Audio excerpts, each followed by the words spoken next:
Hey, so hello everyone, this is Akash Kandai and I hope every one of you is doing absolutely amazing. तो इस video के अंदर हम शानदार शानदार डिस्कशन करेंगे किसका, हमारे एफआर के नवंबर 23 के सजेस्टेड आंसर का। ठीक है, हम सबको पता है कि पेपर हल्का सा ट्रिकी था, हल्का नहीं सर बहुत ही ट्रिकी था, कोई बात नहीं। ऊपर से पहला क्वेश्चन कंसोलिडेशन है ना, काफी सारे नए एडजस्टमेंट हमको देखने मिले। तो मैं सारे क्वेश्चन, जितने भी नए क्वेश्चन है, सबको सॉल्व करने का ट्राई करूंगा आपके साथ।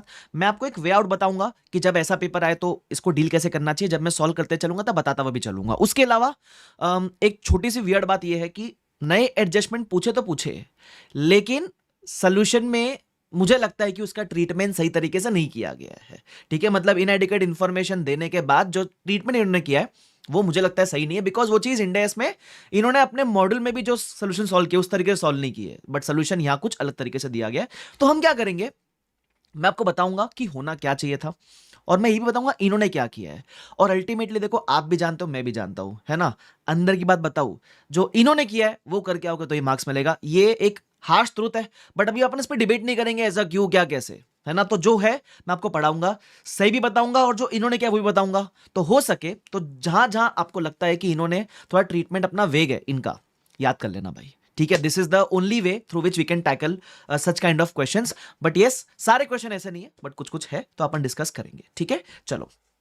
तो नवंबर 23 का सेशन आंसर एफआर का 1 बाय 1 चालू करते हैं। क्या आप तैयार हो guys? Are you ready guys? Yes. सबसे पहले आप जब भी ये वीडियो देख रहे हो प्लीज टेंशन लेकर मत देखना, किसी चीज का आपको स्ट्रेस या टेंशन नहीं होना चाहिए। चिल करो, इट्स ओके, हम बढ़िया तरीके से कर लेंगे। उसके अलावा जो मैं ये पेपर सॉल्व करूंगा ना, इसका सोल्यूशन मैं टेलीग्राम पे डाल दूंगा अपने। ठीक है, तो आप चाहो तो टेलीग्राम से इसको डाउनलोड करके, आपको चाहिए तो आप टाइम सेव कर सकते हो, थोड़ा स्पीड में देखकर जल्दी जल्दी सोल्यूशन रेफर करना। बट हो सके तो प्रैक्टिस खुद से जरूर करना, even if you are downloading the solution. Okay, चलो। So on that note let's start with this part. सबसे पहला है क्वेश्चन नंबर 1। ठीक है, जो अपने कौन से चैप्टर का, by the way this is a new question जो अपने इंडेक्स 110 का है। और इसमें आप काफी सारे एडजस्टमेंट ऐसे देखोगे जो इनके मॉड्यूलर क्वेश्चंस में भी नहीं है, ना वो एडजस्टमेंट्स क्वेश्चन में, ना इनका कोई डिस्कशन है थियरी फॉर्म में। बट ठीक है, मुझे लगता है ये एडजस्टमेंट थोड़े बहुत एएस उठा के लाए हो। ठीक है, चलो जो भी अपन पढ़ने का समझने का ट्राई करते हैं। क्या बोलता है वो, बोलता था extracts of balance sheet of hammer and its subsidiary sleek limited, बराबर। तो hammer and its subsidiary sleek, मतलब हैमर कौन हो गया, हैमर हो गया पेरेंट कंपनी।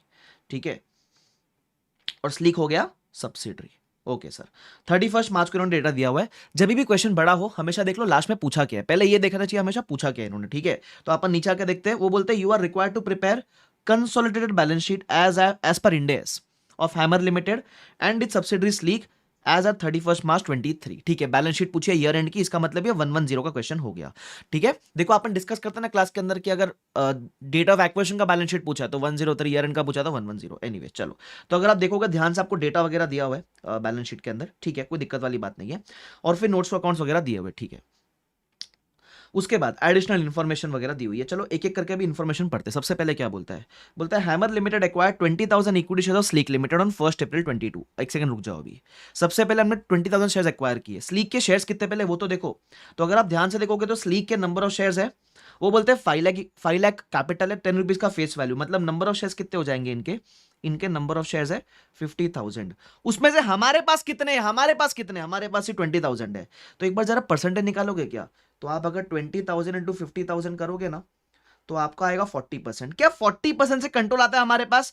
ना मुन्ना ना, कंट्रोल नहीं आता 40% से भाई। कंट्रोल के लिए हमको 50% से ऊपर चाहिए। तो इसका मतलब 1 अप्रैल को हमने स्टेक तो एक्वायर किया बट कंट्रोल नहीं आया। अगर आपको याद रहेगा, इसको 103 में हम पढ़ते थे ऐसे केसेस को, इसको हम प्यार से बोलते हैं previously held investment, previously held investment. ठीक है, चलो कोई बात नहीं, आगे बढ़ जाते हैं। अब तक कंट्रोल नहीं आया। कितने में एक्वायर किया, 2,40,000। जब जिस दिन एक्वायर किया उस दिन की कॉस्ट थी 2,40,000। ठीक है, and further acquired 17,500 equity shares on 1 अक्टूबर 22। अच्छा, 17,500 जब आप एक्वायर करते हो डिवाइड बाय 50,000 करो तो आप कितना परसेंटेज आएगा आपका, मेरे ख्याल से आपका आएगा 35%। मैं बोलूं 40 और 35 मिला के हो गया 75%। अब कंट्रोल आ गया आपके पास। तो ये बेसिकली आपका हो गया डेट ऑफ एक्विजिशन। क्या हो गया, ये आपका डेट ऑफ एक्विजिशन। तो अगर आपके पास 40 प्लस 35 75 है, तो बेचारे बेचारे नन्हे मुन्ने एनसीआई के पास कितना होगा, 25%। ठीक है, चलो। तो इसका मतलब हम जो स्टेप्स फॉलो करते हैं, हम जब गुडविल फाइंड आउट करेंगे, हम किस दिन पे फाइंड आउट करेंगे, 1 अप्रैल 22 या 1 अक्टूबर? हम 1 अक्टूबर को फाइंड आउट करेंगे इस। ठीक है, चलो अब आगे बढ़ जाते हैं। तो ये तो हमको आता था, ठीक है, इसमें कोई दिक्कत ही नहीं थी हमको। Next point, The 8% debentures of Sleek Limited includes debentures held by Hammer of nominal value 35,000. They were acquired by Hammer on 1st Jan 22 at a cost of 84,000. ऐसा कोई ये न्यू एडजस्टमेंट आप ऐसा कह सकते हो, ठीक है, न्यू एडजस्टमेंट है। तो इसका करना क्या है, देखो बेसिकली हुआ क्या है, सब्सिडरी ने पेरेंट ने सब्सिडरी के ही डिबेंचर खरीदे हैं, ठीक है, कितने, जिसकी नॉमिनल वैल्यू 35,000 है, बट उन्होंने खरीदे 84,000 में। तो ये इंटर कंपनी हो गया, इसको आपको एलिमिनेट करना पड़ेगा। एलिमिनेशन के एंट्री में मार्केट सिखाऊंगा, टेंशन मत लेना। लेकिन ये एक्वायर कब किए, ये एक्वायर बहुत पहले किए थे, डेटा ऑफ एक्विजिशन के पहले एक्वायर किए थे, ठीक है। स्टिल इन लोग एलिमिनेट करने बोलते हैं, जो इन्होंने बोला वो अपन करके आ जाएंगे चुपचाप, ठीक है। आगे बढ़ जाते हैं। फिर आपको दिया हुआ है The retained earnings of Sleek Limited has a credit balance of 75,000 on 1st April 22 and balance of general reserve was 50,000. तो ये आपको डेट ऑफ एक्विजिशन नहीं, फर्स्ट डे का बैलेंसेस दिया हुआ है। तो बेसिकली आप जब statement of net assets step 2 बनाओगे ना, आईएनए वाला, उसमें काम आएगा। अच्छा बाय द वे मैं बता दूं, जब मैं सोल्यूशन दूंगा तो मैं क्लास में जिस तरीके से कराता हूं मैं उस तरीके से सोल्यूशन दूंगा, ठीक है। आपने जहां से भी पढ़ रखा, अगर आपको मेरा सोल्यूशन पता है, मेरा स्टेप्स पता है तो वेरी गुड, अगर नहीं पता तो आप जिस तरीके से करते थे उस तरीके से कर सकते हो, बट कंसेप्चुअल नॉलेज तो आ जाएगा कैसे करना है इसको, ठीक है। चलो, तो ये अपने स्टेप 2 में काम आ जाएगा, मैं लिख देता हूं स्टेप 2 आईएनए में मुझे काम आ जाएगा, ठीक है। चलो, अच्छा उसके अलावा आपको बैलेंस दिया हुआ है ओपनिंग का, लेकिन आपने एक्वायर के साल के बीच में, तो टाइम एडजस्टमेंट भी आ जाएगा, ध्यान रखना इस बात का, ठीक है। चलो सर आगे बढ़ जाते हैं। फिर क्या बोलता है, sleek limited has paid a dividend at the rate 10%, है ना, ये डिविडेंड वाला एडजस्टमेंट अपन करते हैं, ठीक है, ठीक है। वो कितना भरा, 10% of its paid up share capital. तो स्लीक ने भरा है तो 5 लाख उसका पेड अप कैपिटल था, 10% भरेगा, मतलब डिविडेंड का अमाउंट कितना हो गया, 50,000। आपको याद है अपन स्टेप 2 में टाइम एडजस्टमेंट के पहले डिविडेंड एड बैक करते हैं, है ना।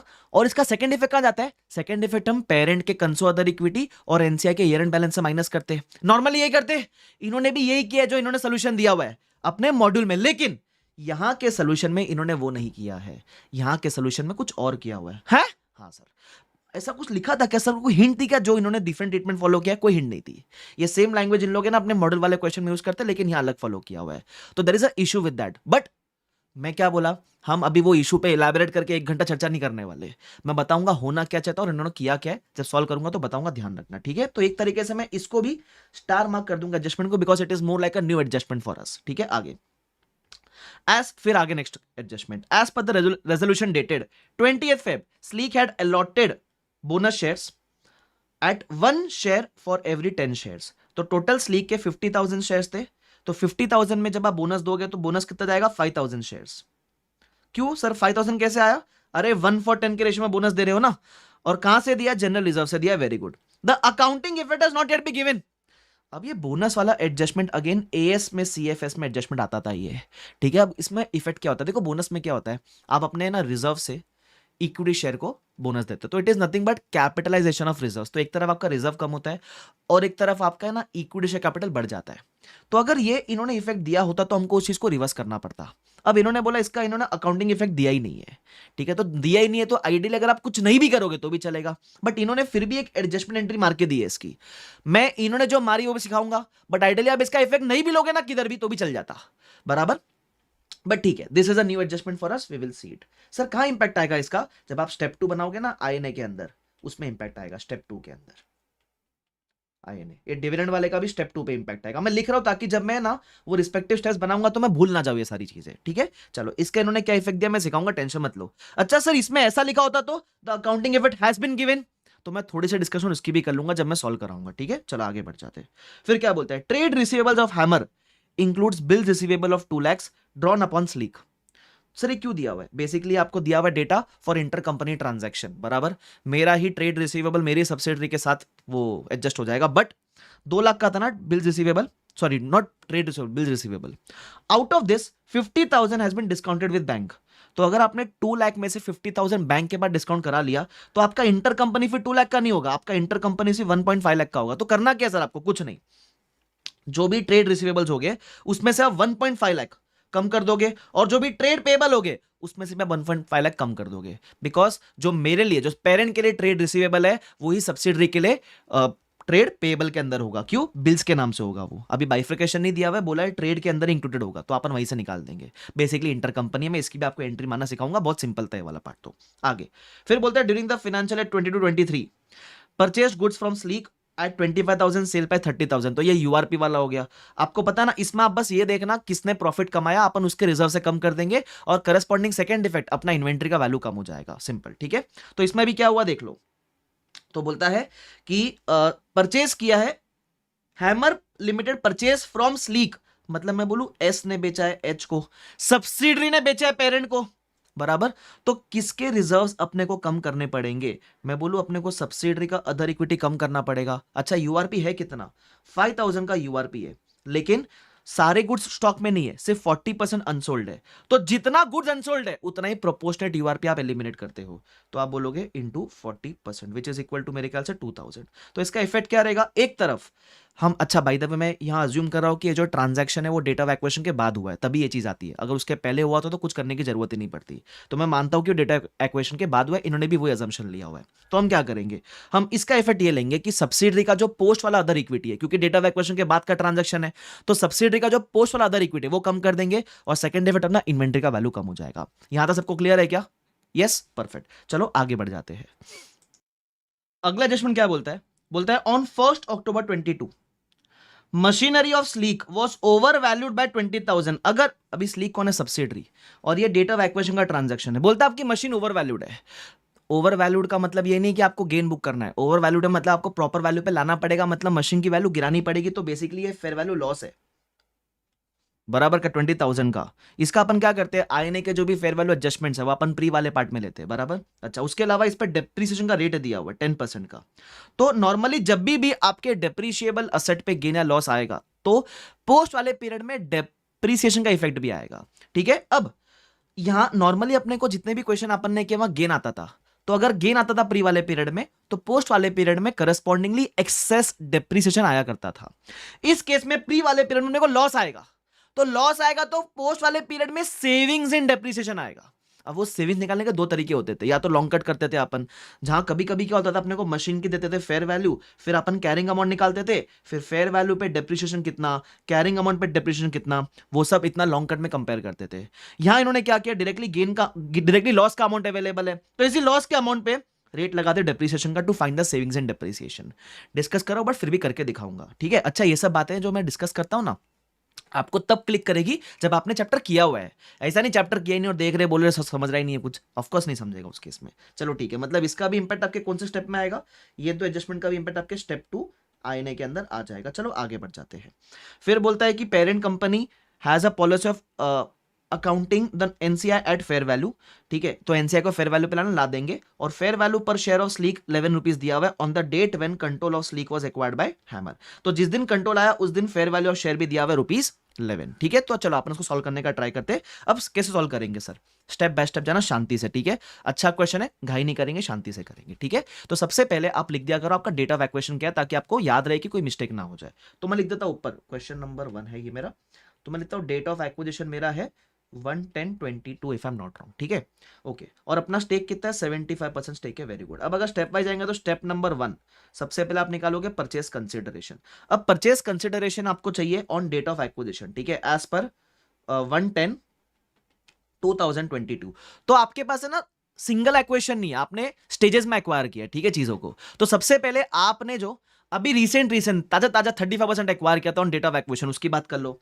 तो जो 35% आपने एक्वायर किया, याद है 17,500 शेयर्स डिवाइड बाय 50,000 शेयर्स, है ना। ये जो आपने 35% एक्वायर किया, इसके लिए आपने कितना पे किया था, इसके लिए मेरे ख्याल से यू हैड पेड 192,500। ये तो आपने इसी दिन पे किया था, तो ये वैल्यू तो already as per date of acquisition है। लेकिन मजा पता है कब आएगा, जब जो प्रीवियसली हेल्ड इन्वेस्टमेंट है 40% का, this is your previously held investment, ये आपने बाय द वे कितने में एक्वायर किया। अगर आप ध्यान से देखोगे तो इन्होंने बोला है कि आपने इसको एक्वायर किया था फॉर 2,40,000, बट आपको याद है प्रीवियस हेल्ड इन्वेस्टमेंट को क्या हम कॉस्ट पे लेते हैं क्या, ना मुन्ना ना, हम उसको लेते हैं डेट ऑफ एक्विजिशन की फेयर वैल्यू पे। सर लेकिन वो तो दे ही नहीं रखी है ना, निकाल सकते हो आप कैसे, 20,000 शेयर्स है, थोड़ी बुद्धि लगाओ, क्या इस शेयर्स की मेरे पास वैल्यू है आज की।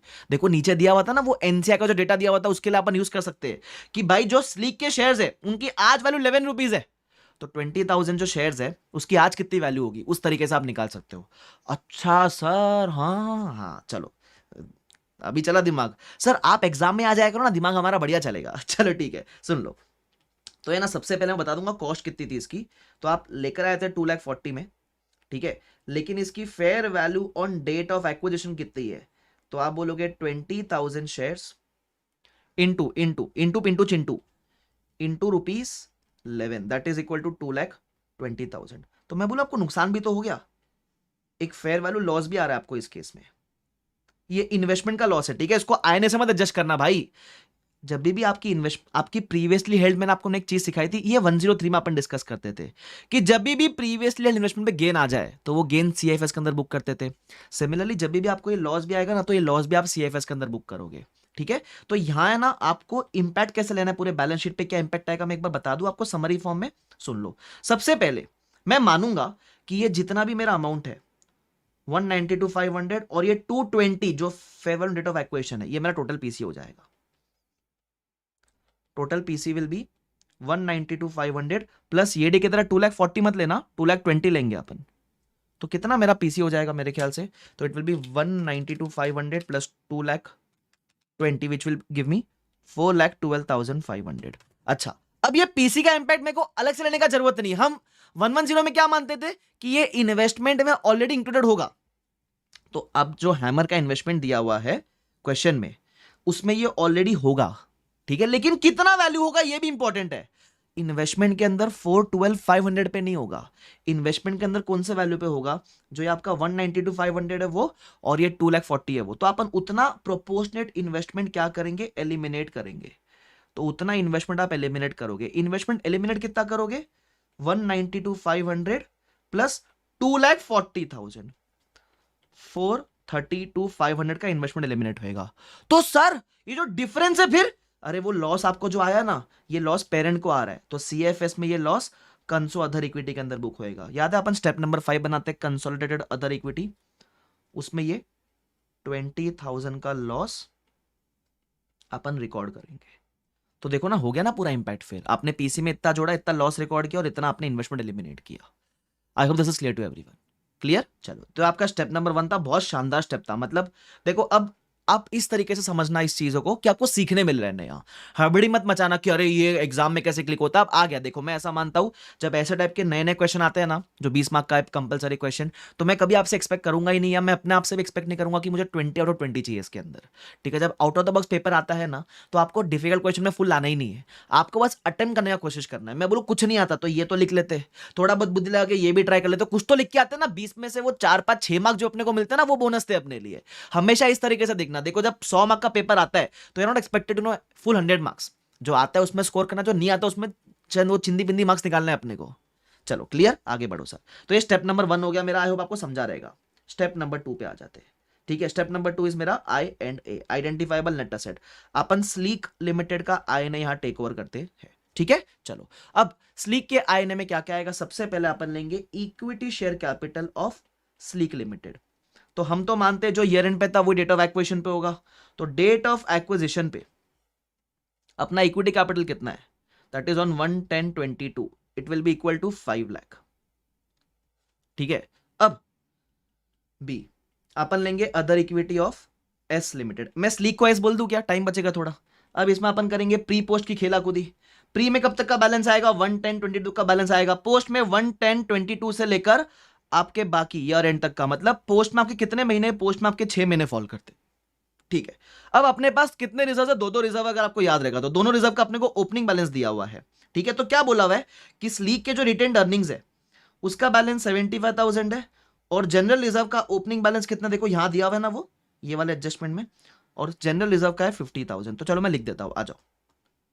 अपन दोनों रिजर्व को साथ में ट्रीट कर लेते हैं ना, मैं अलग अलग कॉलम नहीं बनाता। ठीक है, आप चाहो तो अलग अलग कॉलम बना सकते हो, मैं तो साथ में करता हूं। जनरल रिजर्व और retained earnings. General reserve on 1/4/22 और रिटेन्ड अर्निंग्स ऑन 1/4/22। कितना दिया हुआ था, जनरल रिजर्व वॉज 50,000। अच्छा, तो पोस्ट का भी साथ में लिख दिया करो ना कि 50,000 जनरल रिजर्व का ओपनिंग है, तो पोस्ट में कितना जाएगा, रिमेनिंग 75,000 जाएगा। ओके, और रिटेन्ड अर्निंग्स कितना अपना, रिटेन्ड अर्निंग्स था अपना 2,50,000 टोटल था, तो उसमें से 75 वॉज इन ओपनिंग, तो 2,50,000 में से 75 गया तो 1,75,000 बचेगा। चलो पहले टोटल निकाल लिया करो हमेशा, तो आएगा 1,25,000 यहां, और यहां आएगा 2,50,000 if I am not wrong. Is this clear to everyone? Yes sir. अच्छा, अगर आपको अभी क्रोनोलॉजी याद रहेगी तो सबसे पहले अपन टाइम एडजस्टमेंट नहीं करते, हाँ सबसे पहले अपन डिविडेंड करते हैं। तो मैं बोलता हूं add back dividend, add back dividend paid by subsidiary. अब वो क्यों ऐड बैक करते हैं मैं उस लॉजिक में नहीं घुस रहा हूं, अपने को पता है वो सब चीजें, ठीक है। तो कितना ऐड बैक करेंगे अपन?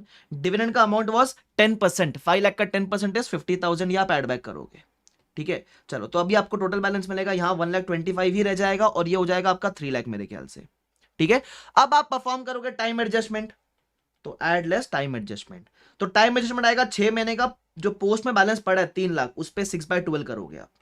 तो यहां 1,50,000 प्री में ऐड करोगे और 1,50,000 पोस्ट से माइनस करोगे, ठीक है। चलो, तो कितना हो गया ये आपका हो जाएगा मेरे ख्याल से 2,75,000 और उसके अलावा क्या हो जाएगा, ये आपका हो जाएगा 1,50,000। क्लियर? Yes sir. अब रुक जाना भाई, अब रुक जाना। अब बाय द वे डिविडेंड का एक इफेक्ट तो ये हो गया, नॉर्मली हम डिविडेंड का सेकंड इफेक्ट क्या देते थे, इसमें से जितना भी 75% पेरेंट का शेयर है उतना पेरेंट के कंसोलिडेटेड इक्विटी से माइनस करते थे, और जितना भी 25% एनसीआई का शेयर है उतना हम एनसीआई के ईयर बैलेंस से माइनस करते थे, क्योंकि हम मानते थे डिविडेंड पोस्ट एक्विजिशन का आइटम है। इन्होंने क्या किया है, इन्होंने बोला नहीं नहीं नहीं नहीं, there is a concept of pre acquisition dividend in AS, not in AS. Ind AS में सबको एग्जिस्ट नहीं करता, एएस में है वो प्री एक्विजिशन डिविडेंड।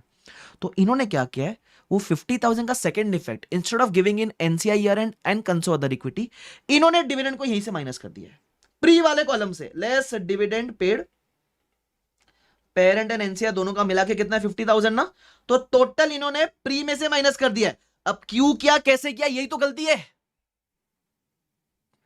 तुम समझ रहे हो क्या? अब प्रॉब्लम क्या है, बेचारे जिस बच्चे ने वो जो करेक्ट ट्रीटमेंट है जो इन्होंने अपने मॉडल में किया हुआ है, जिस बच्चे ने वो ट्रीटमेंट किया उनको मार्क्स मिलना चाहिए था ना। अब मिला कि नहीं मिला पता नहीं भाई, देख लेना जो भी है तुम, मैं बता रहा हूं इन्होंने क्या किया हुआ है, ठीक है। तो इन्होंने इसको माना है प्री एक्विजिशन डिविडेंड। अब आइडियली यार देखो, अगर प्री एक्विजिशन डिविडेंड है ये, तो प्री एक्विजिशन में तो है ना शायद पेरेंट सब्सिडरी का 70% स्टेक था भी नहीं, पेरेंट का कंट्रोल भी नहीं था उसके समय तो, बट जो भी है ठीक है। एनीवेज, अब ज्यादा उस पर क्या ही चर्चा करें। तो इसका मतलब सर ये समराइज कर रहे हो क्या आप कि ये तो इफेक्ट सेम था, लेकिन जो सेकंड इफेक्ट देना होता है जहां हम पेरेंट और एनसीआई के इससे माइनस करते हैं, उन्होंने वो प्री वाले मतलब बेसिकली आईएनए से एडजस्ट कर दिया उसको। यस, ये याद कर लेना, ठीक है। तो ये सर एक नया चीज था जो हमको आज मालूम पड़ा कि इन्होंने क्या रायता फैलाया हुआ है। Very good.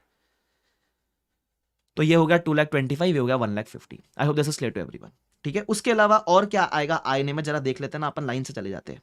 तो पहले ये तो मैंने ले चुका, पीसी में आ गया इसका इंपैक्ट। इसका तो अपन नया एडजस्टमेंट सिर्फ एंट्री मारनी है, ये अपन इंपैक्ट ले लिया, डिविडेंड का अपन इंपैक्ट ले लिया। अरे बोनस की बात है, अब मैंने क्या बोला था, बोनस में आप कुछ नहीं, bonus is nothing but a capitalisation of reserve. उसमें क्या होता है, आपका रिजर्व कम होता है और आपका इक्विटी शेयर कैपिटल बढ़ जाता है। तो मैं बोलूं अगर आपका प्री वाला रिजर्व कम होगा और आपका इक्विटी कैपिटल बढ़ेगा, अगर बोनस दे भी दोगे तो भी क्या इंपैक्ट हुआ, एक तरफ आपका प्री वाला रिजर्व गिरेगा और एक तरफ आपका प्री वाला इक्विटी कैपिटल बढ़ जाएगा। तो अल्टीमेटली आपका आय ने तो सेम ही रहा ना, आपका आय ने तो सेम ही रहा, तो इफेक्ट नहीं देते तो भी चलता, इन्होंने दिया हुआ है तो अपन भी दे देंगे। बताओ कैसे दिया हुआ है इफेक्ट, देखो जरा। इन्होंने बोला है कि चलो बोनस दोगे तो आपका रिजर्व कम होता है, तो आप बोलोगे less bonus shares issued. 5,000 shares थे बोनस के, याद है आपको, 1/10 के रेशियो में, और ₹10 का फेस वैल्यू है, तो कितना आएगा 50,000 आपका कैपिटल कम होएगा प्री का, और यही 50,000 आपका 50,000 आपका रिजर्व कम होएगा, और यही 50,000 आपका ऐड होएगा इक्विटी शेयर कैपिटल में। मतलब बेसिकली नेट इफेक्ट तो आईएनए में सेम ही है, एक प्री वाला आईएनए गिर रहा है और एक तरफ वही वाला इक्विटी कैपिटल बढ़ रहा है, तो बात तो सेम ही है भाई, ठीक है। अब ये इफेक्ट कब कैसे देना होता है, जब इसमें क्वेश्चन में क्या लिखा था, no accounting effect has been given, तो अगर आप इफेक्ट दे भी दोगे तो कोई फर्क नहीं पड़ेगा, ठीक है। चलो, अब आप बोलते हो सर लेकिन ये रेजोल्यूशन तो डेटेड 20 फेब थी, तो ये बोनस तो अपने को पोस्ट में दे देना चाहिए था, इन्होंने प्री में से दिया है। इन्होंने बोला पोस्ट में हमारे पास बैलेंस नहीं होगा, हम प्री में से देंगे। आप पढ़ लेना इन्होंने क्या बोला हुआ, देख लो, आपको चाहिए तो दिखाता हूं मैं, इधर ज्ञानबाजी दिया हुआ है। किधर दिया हुआ बताता हूं मैं। It is assumed that bonus shares are issued from pre acquisition general reserve. ये मैं नहीं कहता, वो खुद यही मानते हैं। चलो जाने दो, जो भी है, ठीक है, देखो बोनस के ना डिस्कशन एएस में आते हैं, बहुत अलग अलग तरीके से आते हैं। इफेक्ट दिया, पोस्ट में देते तो क्या होता, प्री में से देते तो क्या होता, मतलब पोस्ट में देते तो क्या होता, बाई चांस इन्होंने ये भी बोला आप चाहो तो पोस्ट में से भी दे सकते हो। बाई चांस अगर आप पोस्ट में से देते तो फिर आप 50 यहां से माइनस नहीं करते, आप 50 यहां से माइनस करते और फिर आपका आईएनए बढ़ता। देखो अगर आप प्री में से इफेक्ट दे रहे हो ना, तो प्री वाला रिजर्व गिर रहा है और प्री वाला इक्विटी कैपिटल बढ़ रहा है, तो आईएनए सेम है। लेकिन अगर आप पोस्ट में से बोनस देते तो आपका पोस्ट वाला ये गिरता रिजर्व, लेकिन आपका प्री वाला कैपिटल बढ़ता, तो फिर आईएनए पे इंपैक्ट आता। तो इसलिए इन्होंने नीचे लिखा हुआ भी है कि by chance if any student assumes कि आप पोस्ट में से देते हो, कि हमने पोस्ट में से दिया है, तो in such a case general reserve, net worth, bargain purchase, NCR सब कुछ चेंज हो जाता है उस केस में। बट ठीक है, अभी इन्होंने प्री वाला अज्यूम किया तो अपन भी प्री वाला अज्यूम करेंगे। ठीक है, चलो। तो मैंने आई होप मैंने आपको बोनस का एक थोड़ा बहुत डिस्कशन देने का ट्राई किया है। Is this clear to everyone? चलो ठीक है सर, तो मैं मानता हूं ये बोनस दिया हुआ है।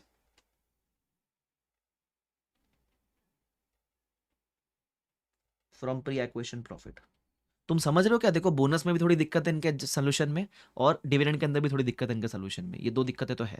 चलो आगे बढ़ जाते हैं अभी। तो भाई साहब कितना हो गया फिर ये? 2,25,000 में से 50 गया तो कितना बचेगा? 1,75,000, और ये अब तक 1,50,000 बचा है। क्या और कोई एडजस्टमेंट बाकी है क्या? एक सेकेंड, सॉरी, डिविडेंड गया, हाँ ठीक है। क्या और कोई एडजस्टमेंट बाकी है क्या? लेट मी सी। डिविडेंड हो गया, बोनस हो गया, उसके अलावा ये तो इंटर कंपनी है, बाद में देखेंगे। हाँ, ये एक तो यूआरपी का एडजस्टमेंट बाकी है और एक ये वाला बाकी है, डेप्रीसिएशन फेयर वैल्यू वाला। तो ये पहले अपन फेयर वैल्यू एडजस्टमेंट कर लेते हैं, फिर अपन यूआरपी का करेंगे। तो add less fair value adjustments, तो उसमें सबसे पहले fair value loss on machine. कितने का लॉस है बोला है? ओवर वैल्यू है 20,000 से, तो गिराना पड़ेगा अपने को, तो 20,000 का फेयर वैल्यू लॉस है। और जब भी फेयर वैल्यू लॉस आएगा, अभी जैसे गेन होता तो अपन लिखते हैं यहां एक्सेस डेप्रीसिएशन, अभी लॉस है तो अपन बोलेंगे एड सेविंग्स इन डेप्रीसिएशन। अब सेविंग्स निकालने के दो तरीके हो सकते थे, लॉन्ग कट तरीका जो अपन क्लास में भी सीखते थे, बट इन्होंने डायरेक्टली किया हुआ है कि भाई डायरेक्टली लॉस का अमाउंट पकड़ा 20,000 into 6 months divide by 12 month. 6 months क्यों किया आपने? क्योंकि पोस्ट में से 6 महीने ही है ना, और इंटू 10%, क्योंकि रेट कितनी है डेप्रीसिएशन की? 10% की रेट है, तो कितना हो जाएगा भाई? 1,000।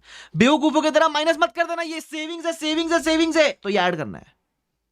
ठीक है, उसके अलावा और क्या? उसके अलावा एक यूआरपी का एडजस्टमेंट है, तो मैं बोलूंगा लेस यूआरपी एडजस्टमेंट। मैंने क्या बोला था? यूआरपी में प्रॉफिट किसने कमाया उसके रिजर्व कम होंगे, सब्सिडरी ने प्रॉफिट कमाया, सब्सिडरी के रिजर्व कम करने हैं अपने को। ठीक है, तो कितना था भाई? वो 5,000 का प्रॉफिट कमाया था यूआर, बट उसमें से 40% ही अनसोल्ड है, तो उतना ही यूआरपी आप एलिमिनेट करोगे, तो कितना है? 2,000 पोस्ट में से एलिमिनेट करना। इसका अपन सेकंड इफेक्ट कहां देंगे? सेकंड इफेक्ट अपन इन्वेंट्री के अंदर दे देंगे इसका। ठीक है, ध्यान रखना। चलो, मेरे ख्याल से मैंने आईएनए के सारे एडजस्टमेंट कर लिया, I can't see any other adjustment. ठीक है, ध्यान रखना। चलो, तो कितना हो जाएगा ये? तो ये आपका हो जाएगा 1,55,000, और ये आपका हो जाएगा 150 प्लस 1,000, 151 माइनस 2, तो ये हो जाएगा आपका 1,49,000। ठीक है, तो ये 1,55,000 आपके आईएनए का पार्ट बनेगा, और ये 149 आपके हैमर और एनसीआई के बीच में बढ़ जाएगा। तो इसमें से 149 में से 75% मिलेगा हैमर को, और 25% मिलेगा एनसीआई को। वाह मोदी जी वाह, मजा आ गया। ठीक है, तो टोटल आईएनए लिखना भूलना मत। आईएनए आपका सिर्फ 1,55,000 नहीं है, इक्विटी कैपिटल भी तो है, तो आईएनए कितना रहेगा आपका? इक्विटी कैपिटल प्लस प्री वाला अदर इक्विटी। अच्छा, इक्विटी कैपिटल में 5 लाख तो था, प्लस 50,000 का अपन ने बोनस भी ऐड किया था, प्लस 1,55,000। ध्यान रखना, तो कितना हो जाएगा? ये भूलना मत, ये भूलना मत, ये बोनस वाला अमाउंट है, लिखा था ना मैंने ऊपर। हाँ ठीक है, कितना हो जाएगा हीरो लोग मेरे? तो 6,55,000 में 7,05,000 हो जाएगा मेरे हिसाब से। ये 7,05,000 आपका हो गया। ठीक है, ये आपका स्टेप नंबर 2 आईएनए हो जाता है complete. I hope this is clear to everyone. अच्छा, इसका भी बाइफिकेशन करना तो कर सकते हो। 1,49,000 इंटू 75% कितना आ जाएगा? 1,11,750, और ये 1,49,000 इंटू 25% कितना हो जाएगा? 37,250। बाई चांस मैं कोई भूल से ऐसे गलती से कोई अमाउंट ऊपर नीचे लिख दूं तो ध्यान रखना, आप मतलब समझ जाना ऐसे। चलो ठीक है, ये हो गया स्टेप 2। अब आएंगे स्टेप 3 पे। स्टेप 3 क्या बोलता है? NCI, non controlling interest. अपन एनसीआई 2 दिन पे निकालते हैं, एक निकालते हैं अपन डेट ऑफ एक्विजिशन पे। अब डेट ऑफ एक्विजिशन पे येडी की तरह पीएसएन मत करना, क्वेश्चन में बोला गया फेयर वैल्यू मेथड यूज करना है, तो कैसे करोगे? तो 50,000 में से एनसीआई के पास कितने शेयर्स है, शेयर्स हेल्ड बाय एनसीआई, पहले वो निकालो। तो सर एनसीआई के पास 25% है, तो आप बोलोगे 50,000 शेयर जो सब्सिडरी के है उसमें से 25% एनसीआई के पास है, तो कितने 12,500 multiply by the fair value. Fair value ₹11 थी, याद है क्या आपको? तो कितना आएगा एनसीआई का value on date of acquisition?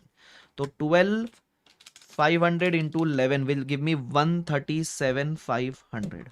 ठीक है, उसके अलावा अपन निकालते थे NCI on year and also, तो इसमें अपन सबसे पहले लिखते थे ओपनिंग 137,500, फिर एनसीआई का जो पोस्ट वाला हिस्सा है वो, ठीक है, पोस्ट वाला हिस्सा कितना था एनसीआई का? पोस्ट वाला हिस्सा 37,250। नॉर्मली हम यहां से डिविडेंड माइनस करते थे यहां से, बट इन्होंने नहीं किया। इन्होंने क्या बोला हुआ? इन्होंने डायरेक्टली पूरा इंपैक्ट डिविडेंड का प्री वाले में से माइनस कर दिया। ध्यान रखना, मतलब डिविडेंड आईएनए से एडजस्ट हो गया, सॉरी इधर आईएनए से एडजस्ट हो गया। देखो अभी मैं आपको राइट भी बता रहा हूं और जो इन्होंने किया वही बता रहा हूं, ठीक है? हाँ, मुझे गुस्सा मत करना, मेरी गलती नहीं है भाई। तुम मालूम पड़ा बोलोगे आकाश कंदो आप ऐसा क्यों कर रहे हो सर? मैं क्या करूं यार, मैं तो देखो मासूम आदमी हूं। ठीक है सर, चलो ये हो गया एनसीआई आपका, 2 दिन पे निकल गया एनसीआई। ठीक है, तो दो क्यों निकाला सर एनसीआई? अरे पहला वाला एनसीआई गुडविल के लिए काम आएगा, दूसरा वाला एनसीआई जब बैलेंस शीट बनाएंगे, सीएफ बनाएंगे तो वहां काम आएगा। ठीक है सर, आगे step number 4 that is goodwill slash GBP. ठीक है, अब पीसी कितना है? पीसी आपने टोटल देखो, एक तो आपने पीसी 40% के लिए दिया था, प्लस आपका नहीं सॉरी 35% के लिए दिया था, और प्लस आपका था प्रीवियसली हेल्ड इन्वेस्टमेंट, वो 40% का लेंगे अपन। पीसी 35% का कितना था रे? ऊपर लिख रखा है ना अपन ने, 192,500 था। और प्रीवियसली हेल्ड इन्वेस्टमेंट अपन लेते हैं fair value on date of acquisition, वो कितना है हीरो लोग मेरे? दैट वाज 2,20,000 प्लस अपन करेंगे NCI on date of acquisition 137,500 if I am not wrong. अरे यस सर नो, अरे yes sir no, yes sir. Less करेंगे आईएनए, 100% आईएनए लेस कर देना, कितना आ जाएगा? 7,05,000। तो कितना हो गया आपका? 192,500 plus 2,20,000 plus 137,500 minus 7,05,000 which give me 155 का नेगेटिव आ रहा है, मतलब ये जीबीपी है। जीबीपी जाएगा आपके कैपिटल रिजर्व में, तो बेसिकली आपके अदर इक्विटी में एडअप होना चाहिए, ये ध्यान रखना। ठीक है, अब इसमें एक और दिक्कत है कंसेप्चुअली। आप जिस सब्सिडरी को एक्वायर कर रहे हो उसमें जीबीपी अराइज हो रहा है, बट इस सब्सिडरी के बुक्स में अगर आप ध्यान से देखोगे बैलेंस शीट में गुडविल दिया हुआ है, तो आइडियली ये नेट होना चाहिए। मतलब तुम जिस सब्सिडरी को एक्वायर कर रहे हो उसमें एक तो गुडविल दिख रहा है, चलो इसका कोई पहले का गुडविल रहेगा जो इसने दूसरी कंपनी को परचेस किया रहेगा, बट जिस कंपनी में गुडविल है उस कंपनी को एक्वायर करने पे अगर तुमको जीबीपी आता है ना, तो पॉसिबल वो कंसेप्चुअली रॉन्ग चीज है ये। क्योंकि अगर तुम एक्वायर किसी अच्छी कंपनी को कर रहे हो तो या तो उसका गुडविल होएगा, तो यहां भी गुडविल आना चाहिए था, और अगर कंपनी वो खराब है तो उसका गुडविल इंपेयर होकर राइट ऑफ हो जाना चाहिए था, या फिर नहीं हुआ रहेगा तो आज आपको नेट ऑफ करना चाहिए था, बट इन्होंने नहीं किया, तो इन्होंने नहीं किया तो अपन भी नहीं करेंगे। ठीक है, चलो ओके, मतलब इन्होंने पहले काम आसान ही किया, वैसे बोला इतना दिमाग मत लगाओ तुम। ओके, फिर आएगा step number 5 that is going to be consolidated other equity. ठीक है, चलो तो इसमें अपन किसका लिखते हैं? सबसे पहले अपन लिखते हैं पेरेंट का अदर इक्विटी। कितना है रे हीरो लोग पेरेंट का अदर इक्विटी? तो पेरेंट का अदर इक्विटी है 5,50,000। देखो मेरे को यहां दिख गया 5,50,000 है पेरेंट का अदर इक्विटी, लिख देता हूं मैं। सो 5,50,000 बराबर। उसके अलावा अपन क्या ऐड करेंगे? जो पोस्ट में पेरेंट का हिस्सा था वो बराबर, पहले वो ऐड करो, post acquisition share of profit parent का। तो मेरे ख्याल से आया था वो 1,11,750 if I am not wrong. Yes yes 1,11,750 आया था। Uh don't worry, I will upload the bone notes on Telegram. Description box में टेलीग्राम का लिंक, जाओ डाउनलोड करो, देख लेना मस्त। ठीक है, उसके अलावा लेस। अब क्या करना है सुनो, एक चीज और आएगी इसके अंदर। आपको पता है जो आपके प्रीवियस इन्वेस्टमेंट है उस पर आपको लॉस हुआ था 20,000 का, वो यहां एडजस्ट करना आपको। ठीक है, तो वो मैं एडजस्ट कर लेता हूं। तो लेस प्रीवियसली हेल्ड इन्वेस्टमेंट पे जो लॉस है, इन्होंने पता है गेम का खेला। Normally we are used to having profits, तो वहां लॉस दे दिया इन्होंने 20,000 का। उसके अलावा पता है जो जीबीपी आया था, वो जीबीपी भी आप यहां दिखा सकते हो। जीबीपी ब्रैकेट में लिखा करो, कैपिटल रिजर्व का एलिमेंट है। कितना? 1,55,000। सर और क्या आएगा? एक और आइटम आएगा, एक बार के लिए छोड़ दो इसको। ठीक है, मैं थोड़ा ब्लैंक छोड़ रहा हूं, टोटल मत निकालना इसका। ठीक है, अब स्टेप मेरे सारे स्टेप तो हो गए। अब लेट मी सी, मैंने कोई एडजस्टमेंट छोड़ा है क्या? मैंने पहला एडजस्टमेंट कंसिडरेशन में ले लिया। दूसरा ये था ना नया एडजस्टमेंट, इसको जब देखो जो कोई भी एडजस्टमेंट अगर मेरे किसी स्टेप पे इंपैक्ट नहीं कर रहा है, इसको मैं एक्स्ट्रा एडजस्टमेंट बोल के नीचे अकाउंट फॉर कर लूंगा। अब बोला क्या है, 8% डिबेंचर जो स्लीक के है, जिसका वैल्यू 35,000 है, वो हमने 84 में एक्वायर किया। इंटर कंपनी है, दोनों एलिमिनेट करना पड़ेगा। अब हैमर के लिए ये जो एक्वायर किया ये उसके लिए इन्वेस्टमेंट होगा, और सब्सिडरी के लिए ये उसकी बोरिंग या लाइबिलिटी होगी। तुम समझ रहे हो क्या? तो देखो अगर आप ध्यान से देखोगे तो सब्सिडरी के बुक्स में क्या कोई बोरिंग्स दिख रही है 1 लाख की? अगर आप नोट्स में देखोगे तो नीचे नोट्स में उसका बोला हुआ भी है कि ये दिस 1 लाख रिप्रेजेंट्स 8% डिबेंचर। तो ये पूरा 1 लाख एलिमिनेट मत करना, इसमें से जो 35,000 का नॉमिनल वैल्यू किसके पास है? पेरेंट के पास है, तो वह अपन एलिमिनेट करेंगे। और ये हैमर के बुक्स में इन्वेस्टमेंट में दिख रहा होगा, तो हैमर का जो इन्वेस्टमेंट है ना, this will also reduce by 84,000 है। सर आप लाइबिलिटी गिरा रहे हो 35,000 से, आप असेट गिरा रहे हो 84,000 से, जो बीच का डिफरेंस है वो वही तो आपका नुकसान है, वो आपके अदर इक्विटी से एडजस्ट होएगा। तो अब एक काम करता हूं सर, ये ना हमको जरा समझा नहीं, आप एंट्री मार के बताओ सर। आओ मुन्ना एंट्री मार के दिखाता हूं आपको, इधर आओ। तो मैं इसको नेम कर रहा हूं एक्स्ट्रा एडजस्टमेंट्स के नाम से, ठीक है। तो पहला एडजस्टमेंट है मेरा डिबेंचर वाला, तो ऐसा मान लो आपको एलिमिनेट करना है, ठीक है। तो जब लाइबिलिटी एलिमिनेट करनी है तो अपन डेबिट करते हैं ना, मैं एंट्री के फॉर्म में समझाता हूं। जब लाइबिलिटी एलिमिनेट करनी है मैं डेबिट करता हूं, तो मैं बोलता हूं 8% डिबेंचर जो मेरी बोरिंग्स है, ठीक है। अब लाइबिलिटी अपन ने क्या डिसाइड किया था, अपन 35,000 फेस वैल्यू पे एलिमिनेट करेंगे, क्योंकि सब्सिडरी के बुक्स में उसी वैल्यू पे मैं मानता हूं, ठीक है। उसके अलावा जो मेरा इन्वेस्टमेंट है, जो पेरेंट के लिए इन्वेस्टमेंट था ना, वो होएगा एलिमिनेट 84,000। अब डेबिट साइड पे डिफरेंस आ रहा है, बेसिकली ऐसा मान लो आपने महंगे में एक्वायर किया था, आपके लिए नुकसान हो गया होगा ऐसा। तो कंसो अदर इक्विटीज एडजस्ट किया हुआ है, कितना एडजस्ट किया हुआ है? 35 minus 84 which is equal to 49,000। अब कंसो अदर इक्विटी डेबिट हुआ तो लॉस है ना, ऐसे। सॉरी ये तो बड़ा ट्रिकी एडजस्टमेंट था, अरे कोई बात नहीं, अभी समझ गए ना आप, ठीक है। तो बोलेंगे लेस, मैं बोल दूं लॉस, एक्चुअली एक तरीके से ना इसको बोलते हैं cancellation of debentures, loss on cancellation of debentures. एक तरीके से आप कैंसिल ऑफ कर रहे हो ना, cancellation, loss on cancellation of debentures. कितना? 49,000। समझे डबल इफेक्ट कैसे आएगा? लाइबिलिटी इतने से कम, असेट इतने से कम, और मेरा बाकी जो नुकसान है वो मैं अदर इक्विटी के अंदर बुक करूंगा। और अच्छा एक और एडजस्टमेंट था ना, वो इंटर कंपनी का ट्रेड रिसीवेबल ट्रेड पेएबल है ना, याद है क्या? एक और एडजस्टमेंट देख ही लेते, कौन सा था? तो मेरा ये भी हो गया, अभी न्यू एडजस्टमेंट ये हो गया। उसके अलावा डिविडेंड बोनस की मैंने बात आपसे कर ली। ट्रेड रिसीवेबल मैंने क्या बोला, भले ही 2 लाख का इंटर कंपनी है, बट उसमें से 50,000 बैंक के पास चला गया अभी, तो सिर्फ 1,50,000 का इंटर कंपनी है, तो मेरा ट्रेड पेबल ट्रेड रिसीवेबल दोनों गिरेगा। तो ट्रेड पेबल गिराने के लिए आप एंट्री क्या मारोगे? Trade payable account debit to trade receivable how much 1.5 lakh, 1.5 lakh inter company eliminate कर देंगे। ये सबका इंपैक्ट अपन बैलेंस शीट में ले लेंगे, चिंता मत करो, ठीक है। तो उसके अलावा मेरे ख्याल से और कोई एडजस्टमेंट बचा नहीं है। अब तो अपन बैलेंस शीट बढ़िया बना लेंगे, साथ में बनाते आ जाओ, है ना, साथ में बना ही लेते। 5 लाख पहले इसका निकालो total, 5,50,000 plus 1,11,750 minus 20 plus 1,55,000 minus 49,000, तो मेरे ख्याल से आएगा 747,750, ठीक है। चलो बैलेंस शीट कर लो। हाँ भाई, बैलेंस शीट में ऐसा लगता है अरे बैलेंस शीट में क्या है, हो ही जाएगा, सिली मिस्टेक होने का बड़ा चांस होता है, ठीक है। आ जाओ, आओ मुन्ना आओ। तो सबसे पहले consolidated balance sheet of Hammer limited on 31 March 23। Please question खुला रखना अपने पास में, ठीक है।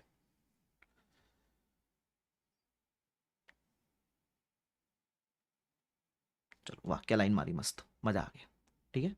ये रुपीज वाला कॉलम है मेरा। तो सबसे पहले मैं बोलूंगा असेट्स, असेट्स में बोलूंगा नॉन करंट असेट, उसमें बोलूंगा पीपी। अब पीपी में क्या क्या था हीरो लोग मेरे पास, तो पीपी में आई हैड 6 लाख प्लस 3,25,000। क्या पीपी के ऊपर का एडजस्टमेंट था? हाँ था ना, फेयर वैल्यू लॉस और सेविंग्स एंड डेप्रिसिएशन, उसका भी इंपैक्ट ले लेंगे। आ जाओ क्वेश्चन खुला रखो। तो मैं बोलूंगा पीपी में था मेरे पास 6 लाख प्लस 3,25,000। अब उसमें था एक फेयर वैल्यू लॉस, तो माइनस 20,000, और savings and depreciation upon add करेंगे भाई, फायदा है अपने लिए वो। तो मैं लिख भी दूं ये दोनों क्या है, एक है फेयर वैल्यू लॉस और एक है सेविंग्स इन डेप्रिसिएशन, ठीक है। तो निकालो total, 6 lakh plus 3,25,000 minus 20 plus 1। इधर आप मिस्टेक क्या करोगे, आप +1 के बदले -1 कर दोगे, तो मजा आ जाएगा एकदम ही। उसके अलावा इनटेंजिबल असेट्स, ठीक है, इंटेंजिबल दो ही, उसमें कोई चेंजेस ही नहीं है। 1,25,000 प्लस 75 कितना आएगा? 2 लाख। उसके अलावा है इन्वेस्टमेंट्स। अब इसमें मजा है, ये इंपॉर्टेंट है, ठीक है। अब ये जो पेरेंट की जो इन्वेस्टमेंट दिख रही है, normally what we are used to doing is, ये जितना भी इन्वेस्टमेंट है ये सिर्फ सब्सिडरी के नाम का होता है नॉर्मली, बट यहां ऐसा नहीं है। टोटल 6,25,000 है। इसमें से एक तो जो डिबेंचर का इन्वेस्टमेंट था वो एलिमिनेट होएगा 84,000 का। उसके अलावा पता है अपना जो पीसी आया था ये वाला 412,500, इसमें से पता है अपन क्या पीसी को अलग से एलिमिनेट नहीं करते, मतलब पीसी के लिए अलग से कैशबैक कम नहीं करते, हम बोलते हैं ये ऑलरेडी इन्वेस्टमेंट रिकॉर्डेड था तो अपन इन्वेस्टमेंट कम करते हैं। तो 192,500 का इन्वेस्टमेंट और 2,20 मत कम करना, हम मानते हैं इन्वेस्टमेंट हमारी कॉस्ट पे होगी, तो जो भी कॉस्ट थी वो दोनों कम हो जाएगी। तो मेरा इन्वेस्टमेंट दो रीजन की वजह से गिरेगा, एक तो जो मेरे पास इक्विटी शेयर में इन्वेस्टमेंट है 75% वो, उसके अलावा जो 84,000 का डिबेंचर में इन्वेस्टमेंट है वो इंटर कंपनी बोल के किया था ना एलिमिनेट अपन ने, ये वाला कौन सा, ये वाला 84,000 जो इन्वेस्टमेंट कम किया था वो। तो सर लिख के दिखाओ ना फटाफट से एक बार। सबसे पहले मैं ऐसा बोलता हूं, पेरेंट का कितना था? पेरेंट का था 6,25,000, इसमें से पहले तो आप 192,500 और वो 2,40,000, ये आपका जो पीसी का इंपैक्ट है वो ले लिया। उसके अलावा जो 84,000 है जो डिबेंचर अपने कैंसिल हो रहे हैं, ये तो सिर्फ पेरेंट का था, सब्सिडरी का फिर अलग से ऐड कर देना। सब्सिडरी का इन्वेस्टमेंट कितना है? 1,25,000 है मेरे हिसाब से, देखोगे ऊपर दिखेगा आपको। तो कितना होएगा हीरो लोग? तो it will B 6,25,000 minus 192,500 minus 2,40,000 minus 84 plus 1,25,000 which gives me 2,33,500।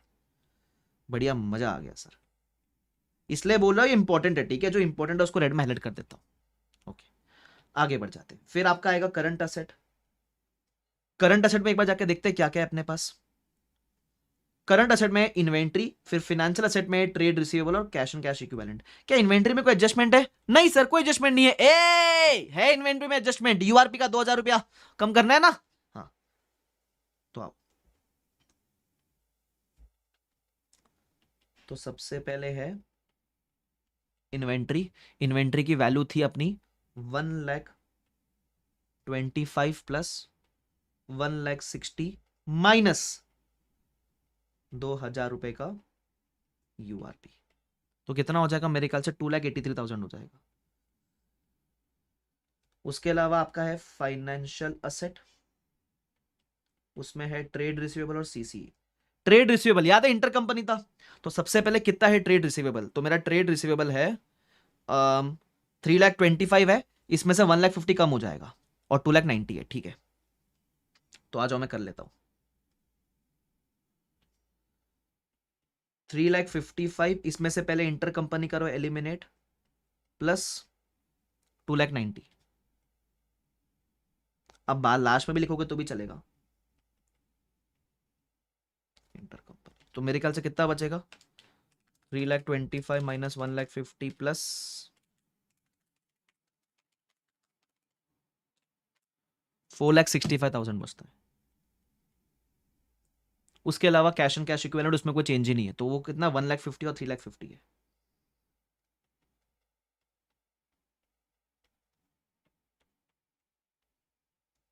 $5 total मारता है अपन, बाद में मारते। चलो फिर आएगा अपना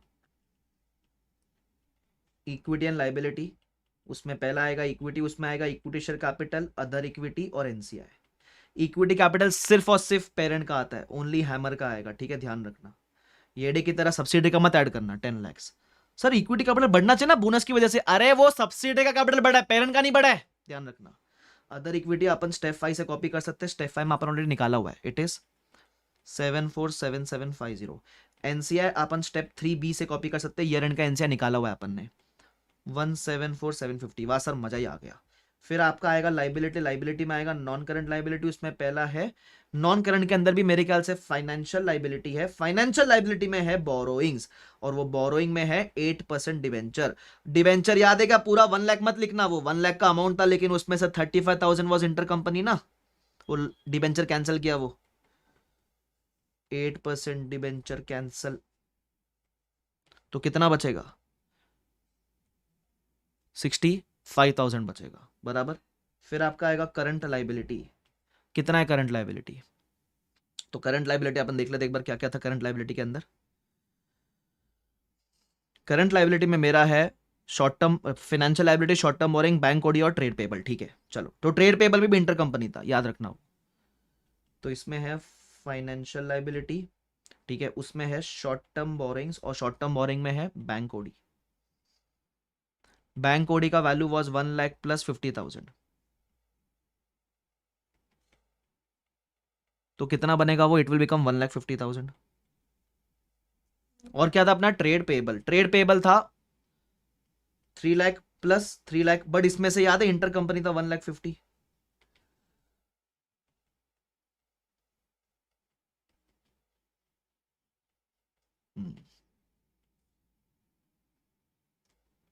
तो ये कितना बचेगा मेरे ख्याल से 4,50,000 बचेगा,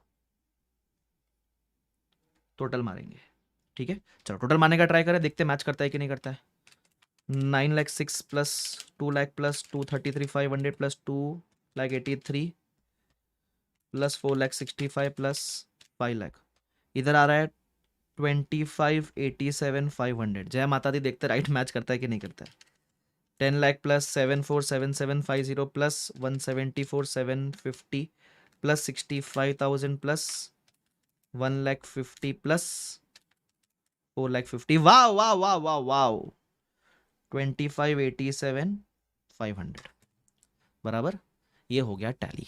ठीक है, अब ज्यादा सर वाह वाह मत करो, बड़ा मुश्किल क्वेश्चन था, मैं खुद मानता हूं क्वेश्चन वाज डिफिकल्ट, प्लस मैं बोलता हूं क्वेश्चन समझने से ज्यादा दिक्कत पता है किधर आई, even when I was looking at the suggested, मेरे को इनके जो ट्रीटमेंट है वो समझने में मुझे टाइम चला गया। तो एज अ स्टूडेंट ऑल्सो, मतलब मैं आपसे एक्सपेक्ट नहीं करता कि आप ये एग्जाम में टैली करके आप पूरे 20 मार्क लेकर आओ, नहीं यार, मेरी एक्सपेक्टेशन है ही नहीं। मैं आपसे यही कह रहा हूँ, ट्रिकी क्वेश्चन जितना है थोड़ा बहुत तो कर सकते थे ना, जो बेसिक बेसिक चीजें हैं, fair value gain loss book करना बैलेंस शीट में, ये एलिमेंट तो आप निकाल सकते थे डायरेक्टली, तुम समझ रहे हो, ये तुम कर सकते थे डायरेक्टली, थोड़ा बहुत बुद्धि लगा के आपको शायद पीसी निकल जाता, तुम समझ रहे हो इन्वेंट्री में कितना दिखाना होता, देखो स्टेप्स नहीं कर पाओ, लेकिन बैलेंस शीट के कुछ आइटम के अमाउंट तो लिख ही पाते ना आप, ऐसे स्कोर करना है आपको, तुम समझने का ट्राई कर रहे हो क्या, थोड़ा बहुत जो भी ऐसे डिफिकल्ट क्वेश्चन में वो जो भी आप 5 6 7 मार्क निकाल सको, मजा आ जाता है उसके अंदर, तुम समझ रहे हो मेरी बात, यस सर, चलो ठीक है, at least now we have a solution for this, I hope this is good to everyone. चलो, तो ये अपना क्वेश्चन नंबर कौन सा हो गया, 1 वाला पूरा 20 मार्क का क्वेश्चन हो गया। ठीक है चलो, एक बार मैं चार्जर फटाफट ले होगा, चार्जिंग खत्म हो रहा है, गिव मी अ मिनट। चलो आ गया बढ़िया चार्जर, मेरे ख्याल से ये चार्जर आ गया, अब आ जाओ फटाफट से आगे बढ़ जाते हैं। क्वेश्चन नंबर 2 है, ये तो किस पे, सीएसआर पे, सीएसआर तो हो गया गो गोवा गॉन, तो काय का क्वेश्चन क्या डिस्कस करें इसके अंदर, छोड़ो उसको, आगे बढ़ो।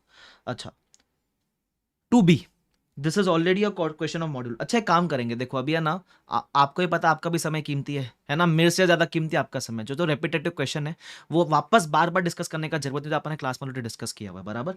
तो this question is already, it is a question of module, ये एग्जाम में भी एक बार पहले आया हुआ है, तो मॉड्यूल में क्वेश्चन जब दिया हुआ है ना, तो ये क्वेश्चन है ना, मतलब यहाँ अगर आप देखोगे तो मेरे ख्याल से अम्यूजमेंट पार्क के हिसाब से दिया हुआ है, जो मॉड्यूल में क्वेश्चन है वो फ्लाइट की टिकट, एयरलाइन की टिकट के हिसाब से दिया हुआ है, तो इट इज सेम, आपको चाहिए तो मैं अपने किताब का रेफरेंस आपको दे सकता हूँ, इट इज इलस्ट्रेशन नंबर 26। ठीक है, तो क्वेश्चन मॉडल वाला है ये सी वाला पार्ट। अगेन दिस क्वेश्चन ये सॉल्व एग्जांपल के फॉर्म में आईसीआई के स्टडी मॉड्यूल में है, और मेरे किताब में जो कंसेप्ट बुक है उसमें भी मैंने सॉल्व एग्जांपल के फॉर्मेट में लिया हुआ है बराबर। तो आप इसको बोल सकते हो एफआर जो डाइजेस्ट है अपनी बुक, उसमें सॉल्व एग्जांपल के फॉर्म में है। तो बेसिकली 115 अगर किसी ने ढंग से थोड़ा बहुत तमीज से किया हुआ है तो ये 2 क्वेश्चन आपके बन जाने चाहिए। ठीक है चलो, एक बार लेकिन सोल्यूशन इसका जरूर देख लेना, ये नहीं कि मॉडल में तो हाँ सर छोड़ दिया, तुम देख लेना, मैं बोल रहा हूँ मेरे को डिस्कस करने का जरूरत नहीं है। तो this was question number 2। CSR अगर आपने ढंग से तभी उस समय तो था तभी किया होगा तो आपके लिए अच्छा स्कोरिंग बन सकता था। ठीक है, आओ क्वेश्चन नंबर 3, ये भी नया मजेदार क्वेश्चन है ना, आधे लोग को तो ये क्वेश्चन समझ ही नहीं आया। 3A, तो this question is based on Ind AS 116। ठीक है, तो ये क्वेश्चन भी it is a new kind of a question, इन्होंने वो एजुकेशनल मटेरियल से उठाया हुआ है क्वेश्चन। ठीक है, तो डोंट वरी, मैं आपको ये पूरा क्वेश्चन डिस्कस करवाता हूँ। ठीक है, जो इन्होंने सोल्यूशन किया हुआ है उस हिसाब से आई विल डिस्कस इट। ओके चलो आ जाओ, तो बढ़िया क्वेश्चन है, इसको आप इंपॉर्टेंट मार्क करना, अच्छा क्वेश्चन, आ जाओ क्या बोलता है देखते हैं। A consumer products entity A is a lessee enters into a lease agreement with a lessor. तो इसका लीज एग्रीमेंट किसके साथ है, लेसोर के साथ है। मैंने बोला वेरी गुड, क्या बात है। For a dedicated production line to manufacture one of its store brand household products for period of 3 years। जब आप किसी की प्रोडक्शन लाइन ले रहे हो और डेडिकेटेडली प्रोडक्शन लाइन आपके लिए काम करने वाली है, तो एक तरीके से आप ऐसा कहते हो कि आपने उसकी प्रोडक्शन लाइन लीज पे ले ली है, और production line being an asset, तो ये लीज्ड कंपोनेंट हो जाता है। ठीक है, आगे अब उसमें वो बोलता है, तो लीज कंपोनेंट है तो कहीं ना कहीं यहां लीज रेंटल्स भी आएंगे। तो बोलता है entity A has agreed to order a minimum 1 lakh units per month and to make a payment to entity B as per the following agreed rates. तो बोलता है हम 240 का रेट लगाएंगे अगर अपनी क्वांटिटी इतनी है, और 246 का रेट लगाएंगे क्वांटिटी इतनी है, बराबर। तो अब this here should apply the concept of in substance fixed lease payment. Lease rental will depend on the quantity you manufacture, बराबर, लेकिन मिनिमम 1 लाख तो मंगवाना ही पड़ेगा, और मिनिमम रेट क्या है 240, तो ये आपका in substance fix lease payment हो गया, तो ये आपके लीज रेंटल में आ जाएगा। Over and above this whatever you पे, वो तो जैसे जैसे आप एक्स्ट्रा प्रोडक्शन करवाओगे उतना आपको एक्स्ट्रा पे करना पड़ेगा, वो आपके as and when incurred profit and loss में जाएगा। ठीक है, ध्यान रखना। तो ये आपका in substance fix lease payment हो गया। आगे बढ़ जाता हूं। As per the terms of agreement, entity A has exclusive right to use the production line. Very good. तो ये एक्सक्लूसिव राइट है आपके पास, तो कहीं ना कहीं हिंट दे रहा है कि आपने ये लीज पे लिया है basically. Entity B limited can not use the specified production line for any other customer. ठीक है, the type of household product is specified in the contract. Entity A issues instruction to B about the quantity and timing of product to be delivered. If the production line is not producing the household for A, it remains idle. मतलब basically ये पूरा paragraph आपको बताया हुआ है कि dedicated line हमारे लिए है, तो ये एक कहीं ना कहीं स्पेसिफिक असेट है, it is identified asset for you. आगे, if the entity B limited operates and maintains the production line on a daily basis, entity A has estimated the cost of that for manufacturing each unit, entity B limited's incur an average cost of 195। मतलब अब हमने क्या बोला, A ने B की ये dedicated line ले ली lease पे, है ना। अब वो लाइन में B ही मैन्युफैक्चरिंग करेगा फॉर A, B हमारे लिए मैन्युफैक्चरिंग करेगा, मान लो हम A है तो बी हमारे लिए करेगा मैन्युफैक्चरिंग, और उसके लिए मैन्युफैक्चरिंग कॉस्ट आती है 195। अब काफी लोग को लगेगा ये क्यों दिया हुआ है, गेम इधर ही होगी, अभी सुनना तुम, गेम इधर ही होगी, मजा आएगा, सुनना आगे। Further the observable stand alone price for the rent of production line is 60 lakhs per month. आगे, अब ये क्यों दिया हुआ आपको समझेगा, थोड़ा 1 मिनट वेट कर लेना बस।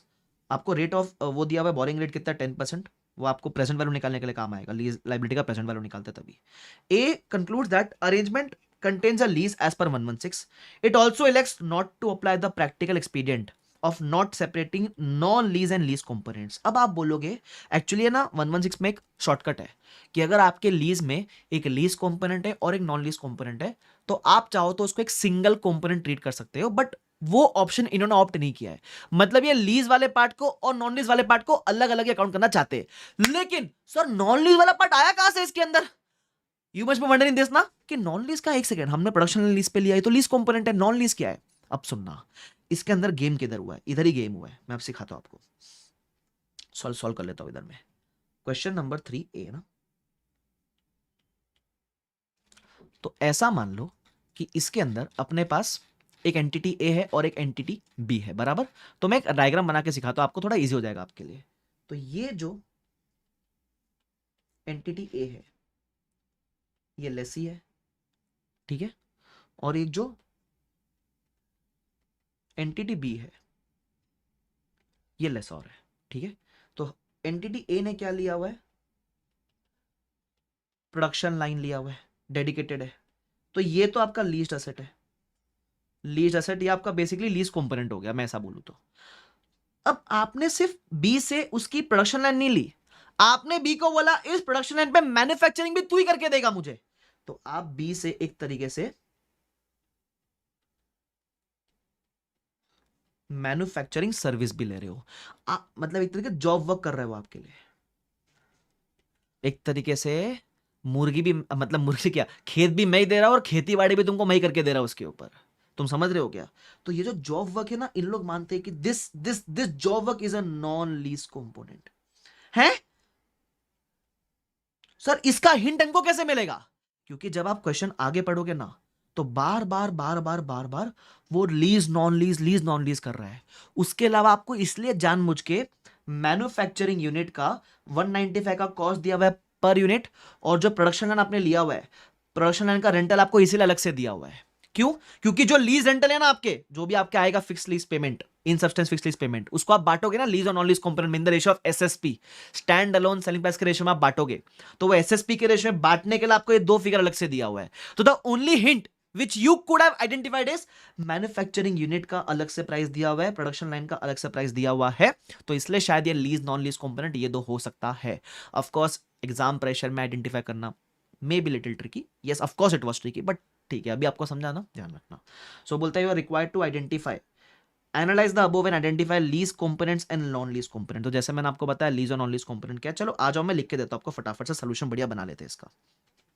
तो पहला पार्ट तो मैं कह दूं लीज, मैं शॉर्टकट में लिख के दे रहा हूं, ठीक है, आप इसके अराउंड सेंटेंस फ्रेमिंग कर देना. Lease component is your production line.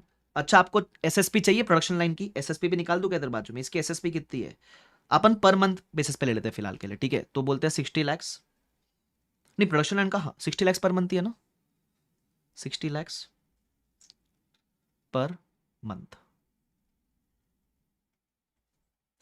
और ये जो नॉन लीज कंपोनेंट है आपका,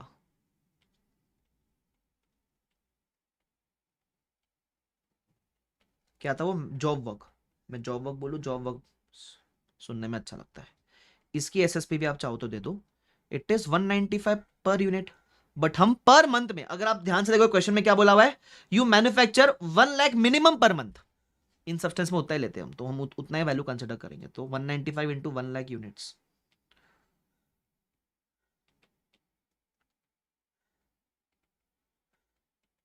पर month which is equal to, तो इसका आएगा 60 लैक्स पर मंथ और इसका आएगा 195 लैक्स पर मंथ. ये एसएसपी है दोनों का. तो पहले पूछा बताओ लीज नॉन लीज कंपोनेंट क्या, मैंने बताया, और एसएसपी भी मैंने दे दिया इनको बाजू में, ठीक है. उसके अलावा भी क्या चाहिए, सेकंड पार्ट में क्या पूछा है, compute and allocate the consideration into lease and non lease component. तो पहले आपको तो टोटल कंसिडरेशन निकालनी पड़ेगी ना. तो what is the lease rentals per month, तो पहले निकालो, लीज मत बोलो, रेंटल्स पर मंथ बोलो. तो हमने क्या बोला, हम उसमें लेंगे सिर्फ और सिर्फ इन सब्सटेंस फिक्स लीज पेमेंट. आप थोड़ा एक दो लाइन का उसका ज्ञान चिपका के आ सकते हो उधर.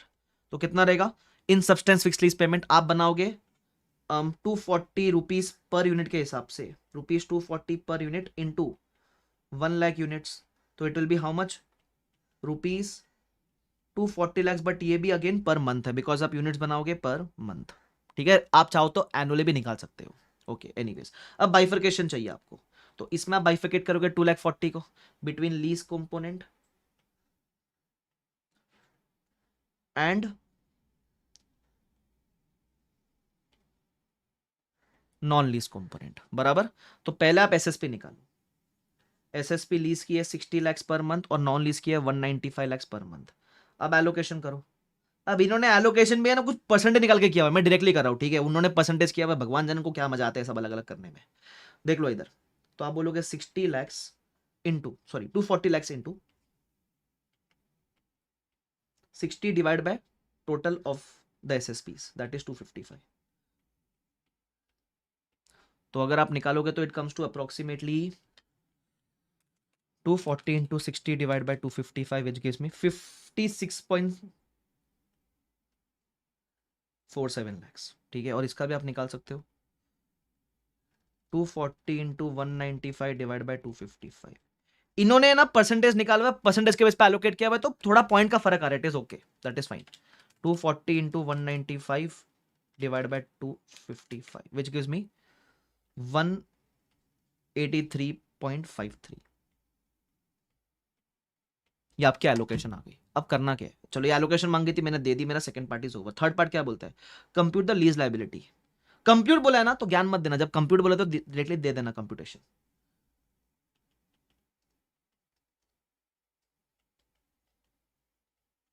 Computation of lease liability. Lease liability होता क्या है, present value of future lease payments. अभी आपका सिर्फ लीज कंपोनेंट देखना, लीज कंपोनेंट है 56.47, निकालना बड़ा इजी है. तो 56.47 लैक्स ये आपकी पर मंथ की वैल्यू है. तो पहले तो डिवाइड बाय 12 मंथ्स करो तो पर एनम की वैल्यू मिलेगी 12 मंथ्स. अब आपको 3 साल के एनुइटी फैक्टर से मल्टीप्लाई करना है क्योंकि रेंटल 3 साल का है. इन लोग कितने अच्छे, देखो 3 साल का फैक्टर आपको दिया हुआ है 2.49, 10% के हिसाब से.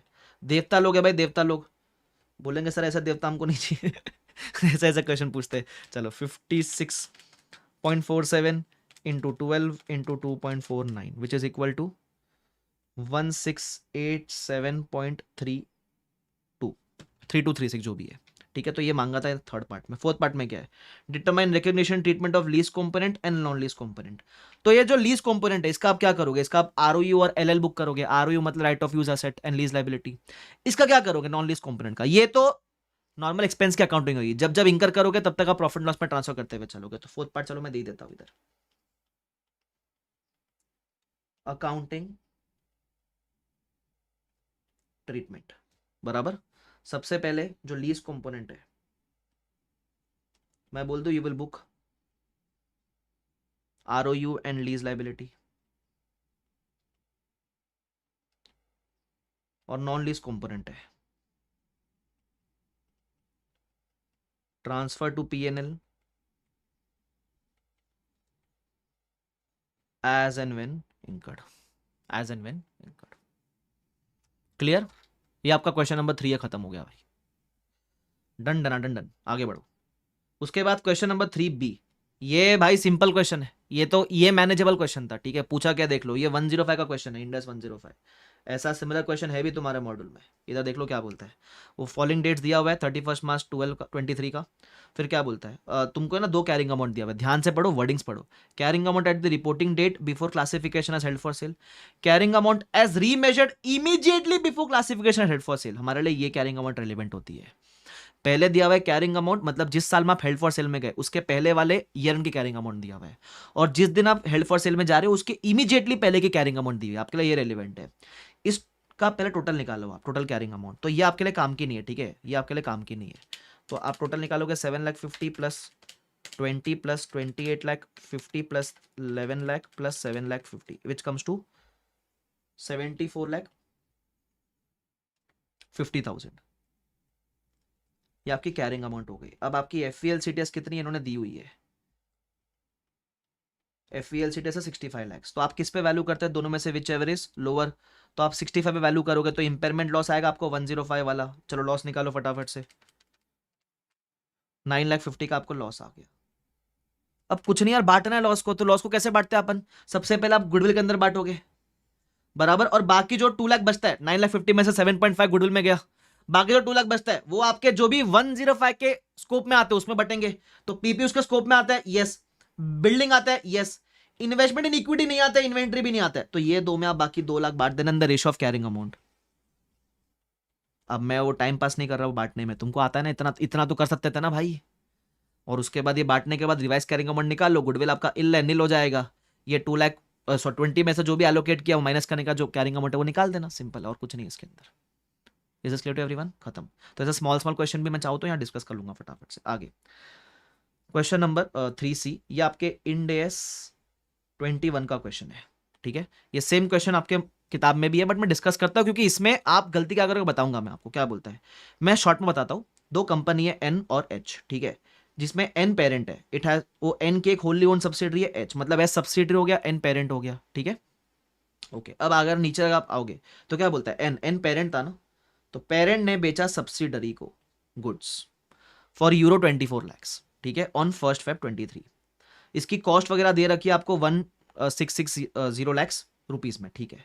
उसके बाद ये सारी की सारी बॉटल्स क्लोजिंग स्टॉक के अंदर पड़ी हुई है। ओके, अभी करेंसी दे रखा है, एच के लिए करेंसी यूरो है, एन की करेंसी INR है। अब एन ने जो ट्रांजेक्शन किया है, पेरेंट ने जो ट्रांजेक्शन किया है वो यूरोज में किया है, पेरेंट की करेंसी रुपीज है। जब आपकी करेंसी रुपीज है और आप ट्रांजेक्शन यूरोज में कर रहे हो तो आपके लिए ये हो गया, पेरेंट के लिए हो गया foreign currency transaction. But subsidiary का करेंसी यूरोज ही है और उसने यूरोज में ही किया हुआ है, तो इसके लिए it is not a foreign currency transaction. ठीक है, अब करना क्या है आपको, सिर्फ क्या पूछा था, provide entries in the books of N and H। मैं आपको चलो मार्क के दिखाता हूं। N कौन था, पेरेंट, बराबर, पेरेंट ने बेचा है तो पेरेंट क्या बुक करेगा, सेल्स। तो वो सबसे पहले 1 फेब को बेचा, मैं इधर ही मार रहा हूं, ठीक है, क्या बुक करेगा, सेल्स। तो आपको अगर पैसा आया तो कैश बैंक टू सेल्स, पैसा नहीं आया तो रिसीवेबल टू सेल्स। रिसीवेबल का नाम क्या है अपना, H लिमिटेड। तो H लिमिटेड बेसिकली आप बुक करोगे रिसीवेबल, तो आप बोलोगे सेल्स। जिस दिन एंट्री मारे उस दिन तो आप उसी रेट पे कन्वर्ट करोगे। तो 24 लाख यूरोज, उसकी आज की रेट 83 है, तो 83 पे कन्वर्ट कर लेना। तो आपका अमाउंट आ जाएगा 24 इंटू 83, मेरे ख्याल से रुपीज में आ जाएगा 1992, ठीक है। उसके अलावा आप 31 मार्च 23 को, ये रिसीवेबल होता है मॉनेटरी आइटम, तो इसको आप रीमेजर करते हो, ठीक है। तो अभी आपकी रेट 83 से 85 हो गई, बढ़ गए तो गेन हो जाएगा ना आपके लिए, तो आपके बढ़ेंगे receivable to foreign exchange gain कितना, euro 24 lakhs into rupees 85 minus 83, तो कितना हो जाएगा वो, 40 रुपीज 48 लैक्स। बस अब सिमिलरली आपको बुक्स में एंट्री मारनी है, एच के बुक्स में। एच की एंट्री तो बहुत सिंपल है भाई, इधर ही मार के दिखा रहा हूं। एच की एंट्री क्या रहेगी, एच के लिए फॉरेन करेंसी ट्रांजैक्शन था ही नहीं, वो सिर्फ परचेज बुक करके छोड़ देगा। तो एच बोलेगा 1 फेब को कि हम बुक कर रहे हैं परचेज, तो परचेजेस टू क्रेडिटर्स, क्रेडिटर्स रहेगा एन के नाम का, एन लिमिटेड। यूरोज में रिकॉर्ड करेगा 24 लैक्स। अब ये जब क्वेश्चन मॉड्यूल में आपको दिया हुआ है ना, मॉड्यूल में सेम क्वेश्चन है ये वाला, लेकिन जब आपको मॉड्यूल में क्वेश्चन दिया हुआ है ना, तो मॉड्यूल में जो क्वेश्चन है उसमें आपको सीएफएस की एंट्री भी पूछी है। सीएफएस में क्या होगा, तो सीएफएस में 2-3 चीजें होगी, एक तो सेल परचेज एलिमिनेट बराबर, उसके बाद रिसीवेबल पेएबल एलिमिनेट, उसके अलावा जो ये इन्वेंट्री स्टॉक में है तो यूआरपी एलिमिनेट। और आप सीएफएस में ये भी बोलते हो कि exchange gain loss inter company के वैसे एलिमिनेट नहीं होता है, वो सीएफएस की एंट्री होती है। यहां 4 मार्क का पूछा है ना, तो जिसने रट्टा मारा रहेगा और जिसने ये पढ़ा ही नहीं कि पूछा कितना है, तो वो सीएफएस की बात भी करके आ रहेगा, सीएफएस में ऐसा होगा वैसा होगा, पूछा ही नहीं सीएफएस का, तुमको पूछा ही सिर्फ दोनों के एसएफएस का है। तो ध्यान रखना, इसलिए डिस्कस किया इस क्वेश्चन को, और कुछ नहीं। चलो, तो आपका क्वेश्चन नंबर 3 पूरा हो जाता है फिर। क्लियर। क्वेश्चन नंबर 4 मेरा फेवरेट, पहला पार्ट फाइनेंशियल इंस्ट्रूमेंट्स में। अगर आप मेरी किताब में देखोगे इलस्ट्रेशन 121, अगर आपके पास मेरी किताब नहीं है कोई दिक्कत वाली बात नहीं है। There is a concept of compound financial instrument with transaction cost, same to same question है, सिर्फ नंबर बदल के दिया हुआ है तुमको। और इसमें सिर्फ एक बात ध्यान रखना, जब आप एलएटी बनाओगे ना, एलएटी, तो कुछ अप्रोक्सीमेशन डिफरेंस आएगा आपका, तो वो लास्ट के इंटरेस्ट में एडजस्ट करना। जो भी अप्रोक्सीमेशन डिफरेंस आता है वो लास्ट के इंटरेस्ट में एडजस्ट करना। और जब इंटरेस्ट वगैरह एंट्री मारोगे ना, तो वो एडजस्टेड इंटरेस्ट की एंट्री मारना। जैसे अप्रोक्सीमेशन सपोज आ रहा है 100 रुपए का अप्रोक्सीमेशन डिफरेंस आ रहा है, तो 100 रुपए लास्ट का जो इंटरेस्ट उसमें एडजस्ट कर देना। और इसमें सिर्फ एक चीज नहीं आता, लेजर बनाने बोला था लाइबिलिटी का। अब लेजर बनाना तो तुमको आता ही है ना, लेजर बनाना तो नहीं सिखाऊंगा तुमको। Everything was very simple in this case. 14 mark का क्वेश्चन, मजा आ गया रहेगा तुमको अगर तुमने किया तो ऑफकोर्स, ठीक है। चलो, अच्छा मैंने एक और इनकी हरकतें देखी है, कभी भी आप पूरा करते हो तो पूरा मार्क्स देते नहीं, 2 मार्क्स काट लेते शगुन का। तो आप हमेशा टारगेट रखना उसमें ना, देखो जहां ह्यूमन इंटरवेंशन है, कोई 14 में से 14 भी देगा, कोई 10 देगा, कोई 12 देगा, ठीक है। तो आप टारगेट करना, if you want to score 70, 80 का टारगेट करो तो 70 आएगा, ऐसा मान लेना। 10 मार्क्स शगुन का है। तो आप बोलोगे सर क्वेश्चन भी डिफिकल्ट पूछ रहे, शगुन का भी काट रहे, ये कैसे लोग हैं? मेरे को मत बोलो, मेरे देखो मैं आपको सिर्फ गाइड कर सकता हूँ, है ना, मेरे हाथ में नहीं है कुछ, ठीक है। उसके अलावा बी वाला पार्ट क्या था, अरे तुम्हारे इसमें एक चैप्टर है कंसेप्चुअल फ्रेमवर्क, ठीक है ये भी है। अरे बाबा, उसमें ज्ञान दिया हुआ है, असेट का डेफिनेशन, लायबिलिटी का डेफिनेशन, फाइनेंशियल स्टेटमेंट का कैरेक्टरिस्टिक, कंस्ट्रेंट, ये चैप्टर एक बार खुद पढ़ लेना, ठीक है। मॉड्यूल खोल के एक बार रीड कर लेना उसको, उस सर वो पढ़ना, अरे एक बार पढ़ोगे सब समझ जाएगा। नहीं वो भी पढ़ने का मन नहीं है तो उसके सिर्फ क्वेश्चन कर लेना। वो क्वेश्चन कब करना है चैप्टर पता है कब, जब पूरा एफआर हो जाए उसके बाद, ठीक है। सर वो भी आप ही करा दो ना, सब मैं करा दूं क्या, सभी करा देता हूं मैं। ठीक है, इधर आ जाओ। तो ये क्वेश्चन नंबर 4 था, इसमें भी मजा नहीं आया ज्यादा कुछ। वो थियरी वाले में तो तुम ज्ञान लिख के आ रहेंगे अपना खुद का। आओ 5 मजेदार पार्ट, क्वेश्चन नंबर ए। इसमें ना सिर्फ एक पार्ट ट्रिकी था, मतलब क्वेश्चन में एक ही पार्ट ट्रिकी था, नंबर ऑफ एम्प्लॉइज का। This was based on Ind AS 102 share based payment. तो नॉर्मली शेयर बेस्ड पेमेंट में टोटल एम्प्लॉइज दिए हुए रहते हैं, यहाँ टोटल एम्प्लॉइज मिसिंग थे। तो जिसने वो क्रैक किया ना, तो उसके लिए क्वेश्चन थोड़ा सा मैनेजेबल बना होगा, ठीक है। तो मैं आपको हेल्प करूंगा, डोंट वरी। तो अपन देखते एक बार क्वेश्चन में था क्या। ए लिमिटेड अनाउंस्ड सार, सार मतलब स्टॉक एप्रिसिएशन राइट्स, मतलब ये बेसिकली कैश सेटल्ड है, एसबीपी। कैसे मालूम पड़ा सर, अरे डिस्कस किया अपन ने क्लास में ना, सार का दूसरा नाम यही होता है, मतलब कैश सेटल्ड का दूसरा नाम सार ही होता है। आगे बढ़ते हैं। The scheme give the employees the right to claim cash payment equivalent to an excess of market price, okay, over exercise price, ठीक है, इन रिस्पेक्ट ऑफ 100 शेयर्स। तो 100 शेयर्स मिलेंगे, मतलब 100 कैश में क्या होता है, पैसा मिलता है, कैश नहीं, शेयर्स नहीं मिलने वाला है। तो जितने भी कैश है वो 100 शेयर्स के इक्विवेलेंट कैश मिलेगा उनको, subject to employment of 3 years, vesting period 3 साल का है। SAR is accessible after 31 March but before 30th June, ठीक है। तो 3 साल का वेस्टिंग पीरियड है, उसके बाद आपको 3 साल खत्म होने के बाद आप नेक्स्ट ईयर में जून के पहले पहले एक्सरसाइज कर सकते हो। ठीक है, सार का फेयर वैल्यू दे रखा है, खर्चा बुक करने काम आएगा। कैश सेटल्ड में अपने को fair value every year end की चाहिए होती है, तो 42, 46, 48 दिया हुआ है। In 2021 the company estimate that 2% employ shall leave annually. Annually उनका अंदाजा बोलता है कि 2% हर साल छोड़ेंगे। Okay, this was revise to 3% in 21-22। काम की इंफॉर्मेशन है, कैसे यूज करना सिखाऊंगा, डोंट वरी। उसके अलावा क्या बोला हुआ है एक्चुअली, मतलब रियल में क्या हुआ, 15 employees left, 10 employees left in 21-22, 8 left in 2023। तो रियल में इतने छोड़ के गए 3 साल में। उसके बाद बोलता है SARs were actually vested in 492 employees. ठीक है, अब आपके पास इनिशियली कितने इंप्लॉइज को आपने ये ऑफर किया वो दिया हुआ ही नहीं है, बट ये बोला है कि अल्टीमेटली इतने सब छोड़ने के बाद इतने इंप्लॉय को आपने पैसा दिया। तो टोटल नंबर ऑफ इंप्लॉयज आप कैसे निकालोगे, आप जितने इंप्लॉयज को आपने पैसा दिया इसमें ये सारे इंप्लॉयज आप एड बैक कर दो जो रियल में छोड़ के गए हैं। तो आपको आप ऐसा करोगे 492 प्लस जितने भी इंप्लॉयज रियल में छोड़ के गए, 15 प्लस 10 प्लस 8 बराबर, तो आपका आएगा 525। ये आपके फर्स्ट डे पे टोटल इंप्लॉयज थे, ये मिसिंग था, ये निकालना पड़ता है आपको। सर लेकिन ये एक्सपेक्टेड 2%, 3%, अरे टोटल इंप्लॉयज निकालने में एक्सपेक्टेशन काम नहीं आएगी आपको। आपके पास इतने लास्ट में इंप्लॉयज ने पैसा मांगा है ना, और इतने रियल में छोड़ के गए, तो पहले कितने होंगे वैसा रिवर्स करके निकालना था। और ये डेटा आपको 30 जून का दिया हुआ है। अब इसमें ना इन्होंने कितने शाणे लोग हैं देखो ना, वेस्टेड इन 492 ऑन 30 जून, मतलब बेसिकली कह रहे हैं कि 30 जून को इन्होंने पैसा लिया। फिर नीचे लिखते रीड 30 जून 31 मार्च। अच्छा, ये क्वेश्चन पेपर में नहीं लिखा था, सोल्यूशन में लिख के दे रहे हैं, तो हमको सपना आएगा क्या रे, कुछ भी करवाते अपने से, छोड़ जाने दो, कोई बात नहीं। हम क्या करेंगे, 3 साल तक खर्चा बूथ करेंगे और 4th ईयर में 30 जून को पेमेंट की एंट्री मार देंगे। ठीक है, ध्यान रखना। व्हेन द सार was exercised intrinsic value was ₹50 पर शेयर। इसका मतलब जिस दिन आपने इंप्लॉयज को पेमेंट किया उस दिन आपने पेमेंट 50 के हिसाब से किया, क्योंकि उस दिन की इंट्रिंसिक वैल्यू ₹50 थी। अब ये फेयर वैल्यू इंट्रिंसिक वैल्यू क्या होता है, अभी फिलहाल के लिए आप उसको इंटरचेंजेबली यूज कर लो, सेम मान लो।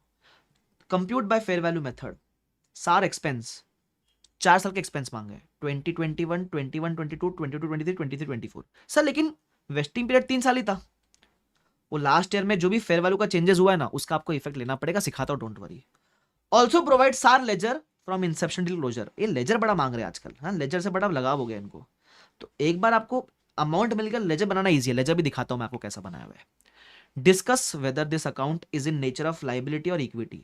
आपको इतना तो बेसिक पता होगा, कैश सेटल्ड में एसबीपी लाइबिलिटी बनती है और इक्विटी सेटल्ड में एसबीपी रिजर्व बनता है। तो इक्विटी सेटल्ड होता है इक्विटी के नेचर में, कैश सेटल्ड होता है लाइबिलिटी के नेचर में।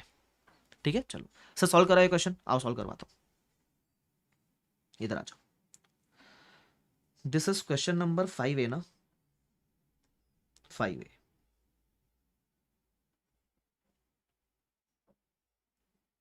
ठीक है, सबसे पहले आपको याद है मैं क्लास में आपको थोड़ा फॉर्मेट वगैरह दिखाया करता था, इसका एक फॉर्मेट के फॉर्म में कर ले, बहुत ईजी हो जाएगा आपके लिए।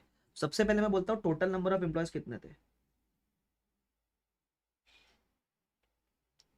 तो मैं बोलता हूँ देवर 492, लेकिन उसमें अपन एड बैक करेंगे ना 15, 10 और 8, तो आपके हो जाएंगे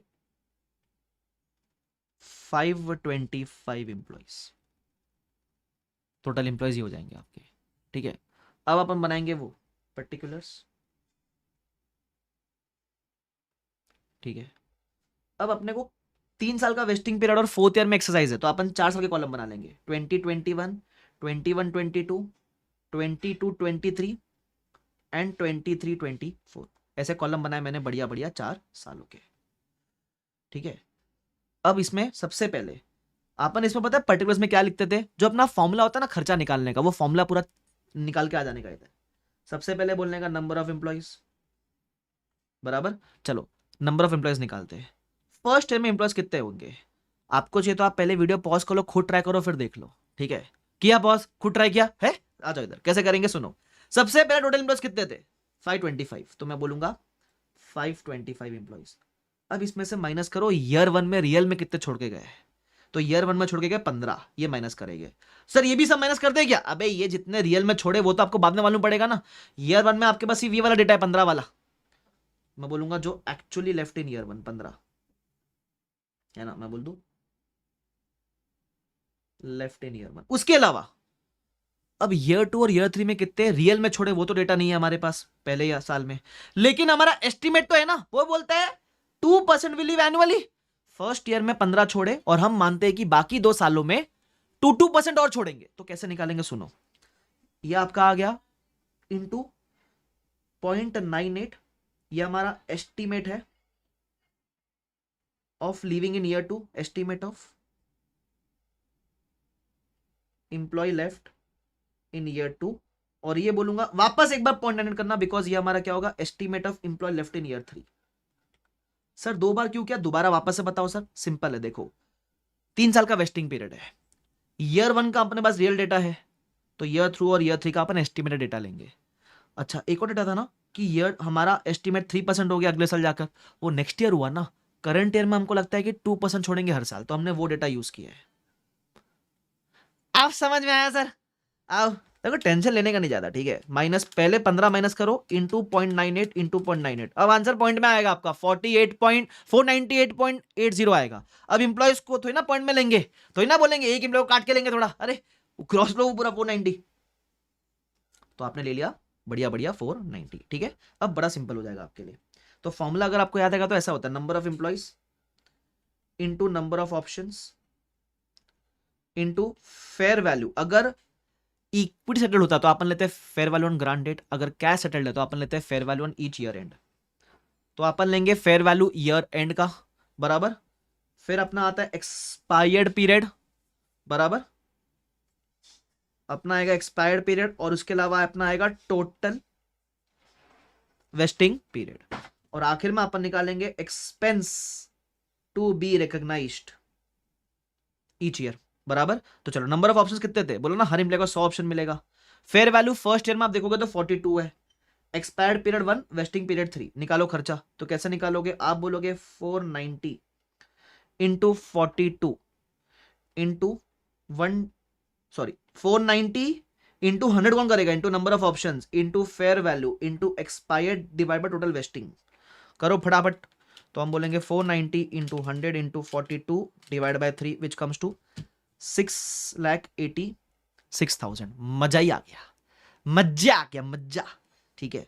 चलो आओ नेक्स्ट ईयर में, अब नेक्स्ट ईयर के एम्प्लॉय तो खुद से ट्राई करो। तो नेक्स्ट ईयर में क्या डेटा है अपने पास, चालू करना 525 से ही, जो रियल में ईयर 1 में छोड़े वो लो, जो रियल में ईयर 2 में छोड़े वो लो, और ईयर 3 का रियल तो है नहीं तो ईयर 3 का एस्टिमेटेड लेंगे। तो हमको लगता है कि अभी 3% छोड़ेंगे, तो हमने इस 0.97 से मल्टीप्लाई किया। तुमको समझ रहा है कि मैंने क्या किया, देखो टोटल एम्प्लॉइज रियल में ईयर 1 में इतने छोड़े, रियल में ईयर 2 में इतने छोड़े, और ईयर 3 का एस्टिमेट लेंगे बिकॉज ईयर 3 का रियल हमारे पास ईयर 2 में अवेलेबल नहीं होगा। तो कितने एम्प्लॉयज आएंगे रे हीरो लोग, तो आपके हो जाएंगे 500 इंटू 0.97 विच विल बी 485 आ रहा है क्या, 485 yes.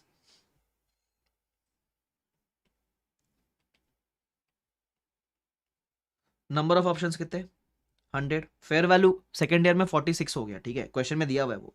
Expired period 2, total wasting period 3, निकालो खर्चा। तो आप बोलोगे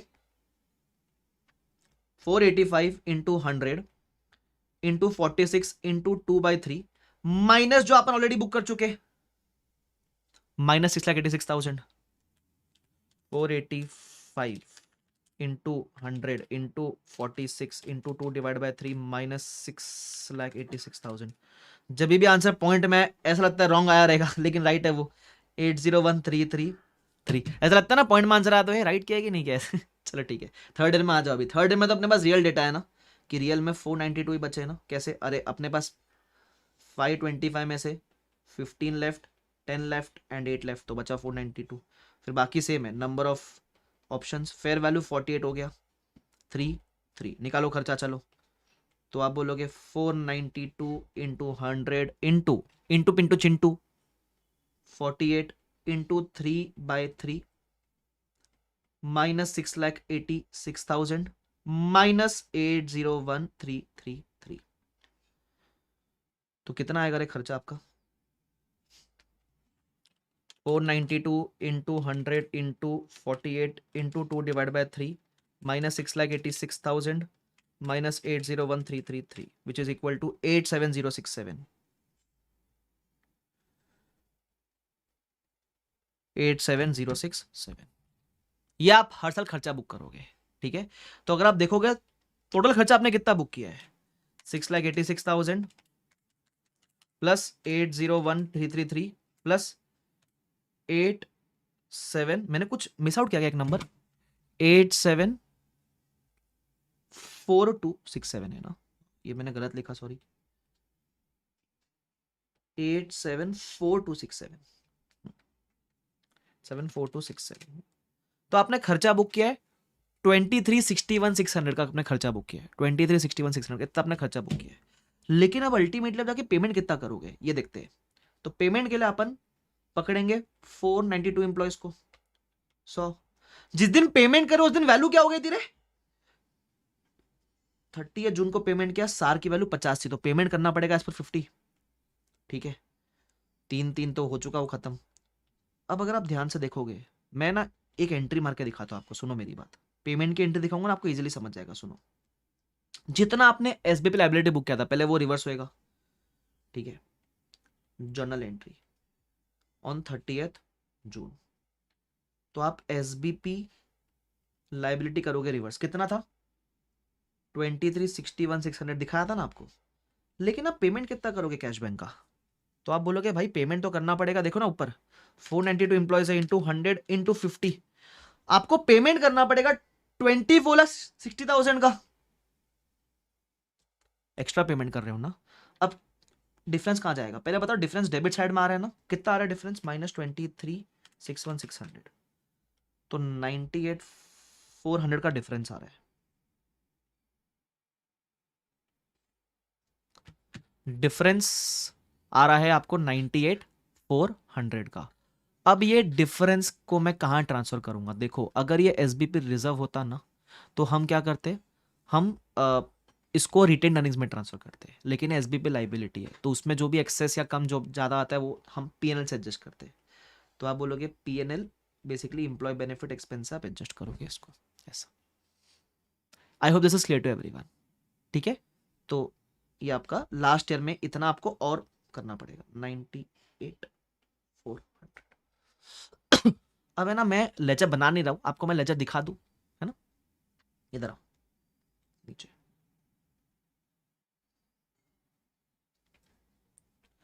सार लेजर, ठीक है। सबसे पहले आप देखो खर्चा बुक करते हो, अपने को फर्स्ट टका आया, तो सार का ये लाइबिलिटी का लेजर है, ठीक है। तो लाइबिलिटी में बैलेंस क्यूमुलेट होता हुआ चलता है, तो ये आपका क्लोजिंग बैलेंस बनेगा, यहां का क्लोजिंग बनेगा आपका, इधर का ओपनिंग, बराबर। फिर आप इस साल में और खर्चा बुक करोगे तो क्लोजिंग आपका बढ़ जाएगा, फिर यहां का क्लोजिंग बनेगा आपका नेक्स्ट ईयर का ओपनिंग, फिर आप और खर्चा बुक करोगे तो क्लोजिंग बढ़ जाएगा, फिर ये क्लोजिंग बनेगा यहां का ओपनिंग। अब मैंने बताया लाइबिलिटी हो गई थी 2361,600, मेरे ख्याल से मैच क्या था अपना 2361,600, बराबर। लेकिन आपने पेमेंट कितना किया, आपने पेमेंट टू बैंक किया 24,60,000, तो आपका और खर्चा बुक करना पड़ेगा 98,400 का। तुम समझ रहे हो। तो अगर आपको देखना है कितना कितना खर्चा, देखो ये आपको खर्चा बुक करना है, समझ में आया तुमको, यस। तो बस, और इसमें लास्ट में बोला है कि सार अकाउंट जो है is in the nature of liability because it is a cash settle share based payment. Done. Question number 5 is done done done done. चलो आगे बढ़ जाओ। अब आएगा 5B, ये अगेन इनका पता नहीं, एक खास इंडिया से फेवरेट, इंडिया 108, 3 अटेम्प्ट से लगातार पूछे जा रहे हैं। तो वही सेगमेंट दिया हुआ है, आपको इसको फॉर्मेट में प्रेजेंट करना है, ठीक है। तो ये रहा फॉर्मेट, एक बार बस रेफर कर लेना, रेफर करोगे तो समझ जाएगा, ठीक है। तो हमें अभी इसको फॉर्मेट को याद करना चाहिए हमेशा आपको, ठीक है। तो याद करने के ना उसको 3 कैटेगरी में बांट दिया करो, एक सेगमेंट रेवेन्यू, एक सेगमेंट रिजल्ट्स, और एक information relation to asset liabilities. एक बार इन 3 सेगमेंट बांटोगे तो बताएगा, फिर आप सेल्स बुक करोगे, उसमें एक्सटर्नल इंटर सेगमेंट टोटल मिलेगा आपको, है ना, रिजल्ट्स दिखाओगे, उसमें जितना आपका रेवेन्यू है, फिर आपका जो कॉस्ट है, प्रॉफिट मिलेगा वगैरह, फिर इन्फॉर्मेशन दोगे असेट लाइबिलिटी का, पहले नॉन करंट असेट का इन्फॉर्मेशन दोगे। तो ये फॉर्मेट आपको बेसिकली याद करना चाहिए, बेस्ट होता तरीका वो, ठीक है। लाइबिलिटीज दोगे वैसा, और फिर जोग्राफिकल इन्फॉर्मेशन आपको अलग से देनी पड़ती है, डोमेस्टिक कितना, एक्सपोर्ट कितना, बोलो। तो more of remembering kind of a thing, but still it was a question, ठीक है। सी वाला ये आपका मॉडल का क्वेश्चन है, इंड AS 38 में सेम क्वेश्चन है, ठीक है। This question is not based on this question is based on revaluation gain loss. पहले आपको मेरे ख्याल से लॉस होता है, फिर आपको गेन होता है, जो भी होता है, ठीक है, ध्यान रखना। ये इंपेयरमेंट लॉस का क्वेश्चन नहीं है, काफी लोग इसमें मिस्टेक करते हैं, वर्ड यूज करते हैं impairment loss. This is a revaluation gain loss. कैसे मालूम पड़ता है? जब आपको कैरिंग अमाउंट और फेयर वैल्यू कंपेयर करने बोला जाए तो it will B revaluation gain या रीवैल्यूएशन लॉस। जब आप carrying amount and recoverable amount compare करोगे ना, तो आएगा इंपेयरमेंट लॉस, ध्यान रखना। तो सेम क्वेश्चन आपके मॉडल में देख लेना एक बार, सिंपल है, तो इसमें कुछ नया नहीं है। देखो अपन जितने भी नए क्वेश्चन है सॉल्व करके ले रहे हैं पूरा, और जो रेपिटेटिव है अपने को रेफर करना है। छठे क्वेश्चन पे आ जाते हैं। अब थोड़ा ही समय बचा है, खत्म हो जाएगा ये छठा question. First question again Ind AS 101। ये आपके क्वेश्चन बैंक का एक क्वेश्चन है, लेकिन ये ना थियरी वाला क्वेश्चन है। काफी लोग थियरी थोड़ी ना पढ़ते हैं, इंडेस 101 की थियरी क्वेश्चन छोड़ देते हैं ना, तो ये उसका है इलस्ट्रेशन नंबर 5, ठीक है। तो क्वेश्चन बैंक का ही अपने अपने मतलब मॉडल का ही है, ठीक है ऐसा। तो सर इसका मतलब मुझे सारे थियरी क्वेश्चन पढ़ने चाहिए क्या? भाई मॉडल में है, अब तुम्हारे पास जितना टाइम है उस पर जो तुम बेस्ट पढ़ सकते हो आपको करना चाहिए, सिंपल, ठीक है। तो अब इसमें है क्या, चलो क्योंकि ये क्वेश्चन बैंक है, बट फिर भी मुझे लगता है आप काफी लोगों ने इसको ढंग से नहीं किया होगा, तो मैं एक बार डिस्कस कर लो इसको क्या है इसके अंदर, सुनना। पहले बोलता है कि ये डायमंड है, वो इंडेस में ट्रांजिट कर रहा है, ठीक है। It has certain investment in Ruby limited. तो डायमंड का रूबी में इन्वेस्टमेंट है, और उसके पास कन्वर्टेबल डिवेंचर्स है, okay, which are currently on the date of transaction exercisable and would provide Diamond with controlling stake over Ruby. मतलब अगर ये आप कन्वर्टेबल डिवेंचर को कंसिडर करो, इसको बोलते हैं potential equity shares. As per 110 आप पोटेंशियल इंस्ट्रूमेंट्स को भी कंसिडर करते हो कंट्रोल डिटरमाइन करने के लिए। तो ये बन जाता है पेरेंट और ये बन जाती है सब्सिडरी, बट ये एज पर इंडेस हो जाता है, ठीक है।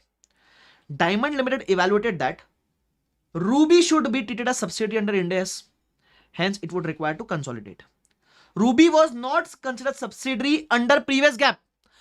अब मजा है, वो बोलता है रूबी एएस के हिसाब से हमारे लिए सब्सिडरी नहीं थी, इंडेस के हिसाब से हमारे लिए ये सब्सिडरी है। तो क्या करना चाहिए? तो 101 पता है क्या बोलता है, मैं थोड़ा समराइज फॉर्म में बता रहा हूं आपको।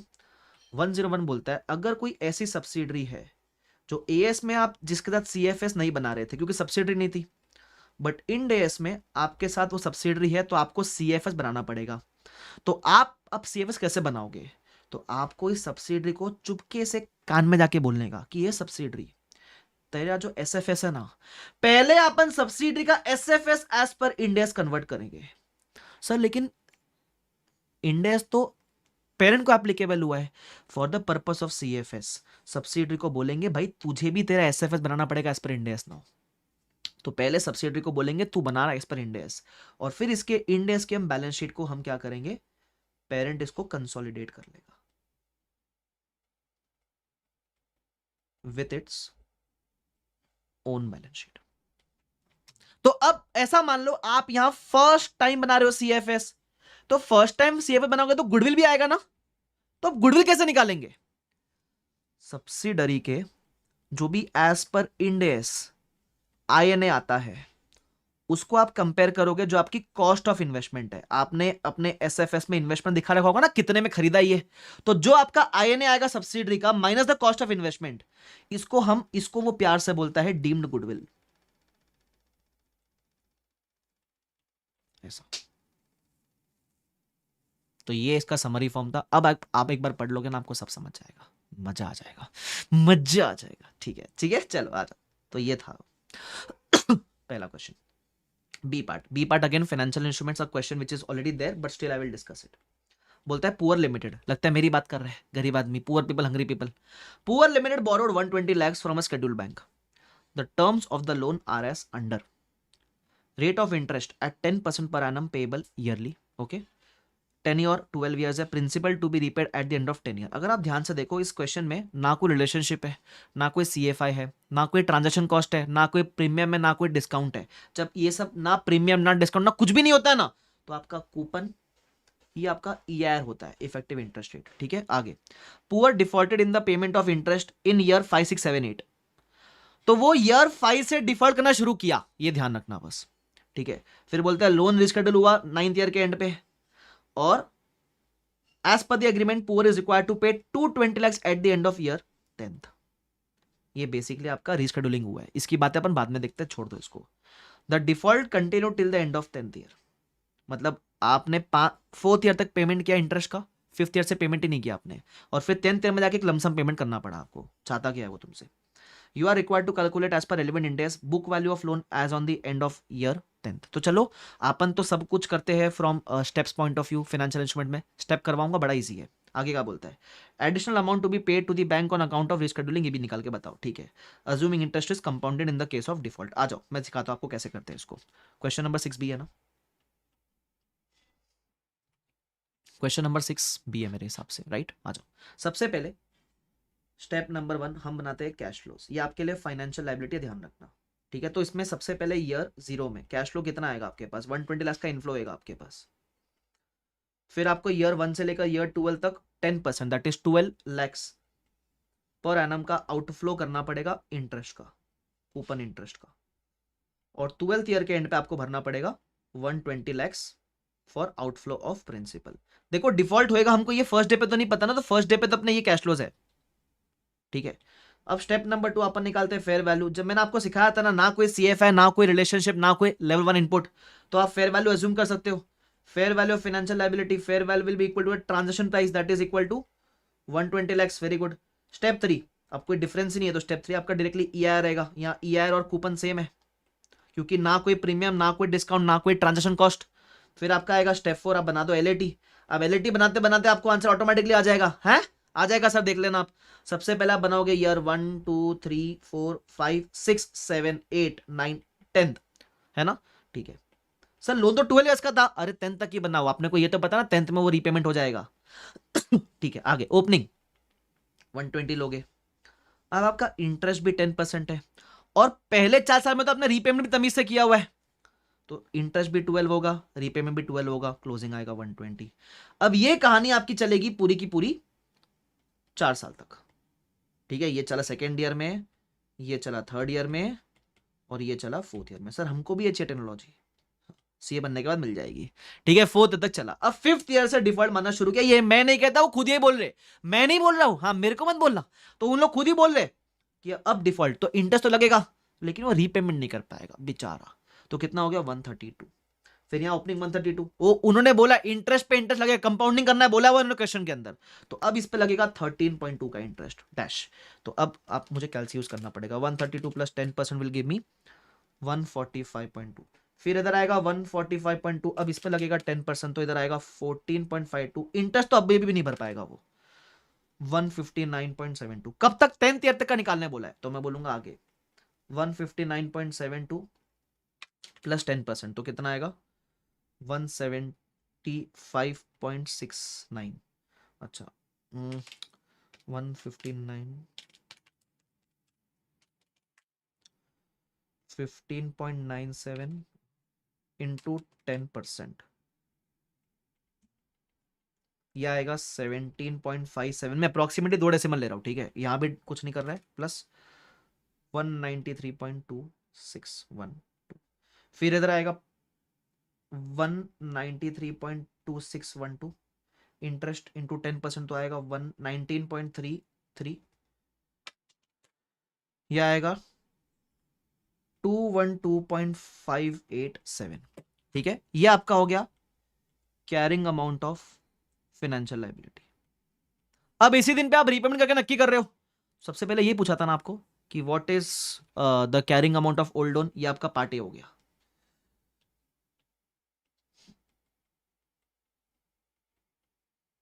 अब पार्ट बी में क्या पूछा है? आप एक्सेस कितना भर रहे हो, तो बी पार्ट। ये पूछा ना बी पार्ट में क्या पूछा है? Additional amount to be paid on rescheduling, तो 220 भर रहे हो, 220 में से इतना कैरिंग अमाउंट है, तो एक्सेस कितना भरा? अरे क्या ही पूछा है, मजा आ गया भाई।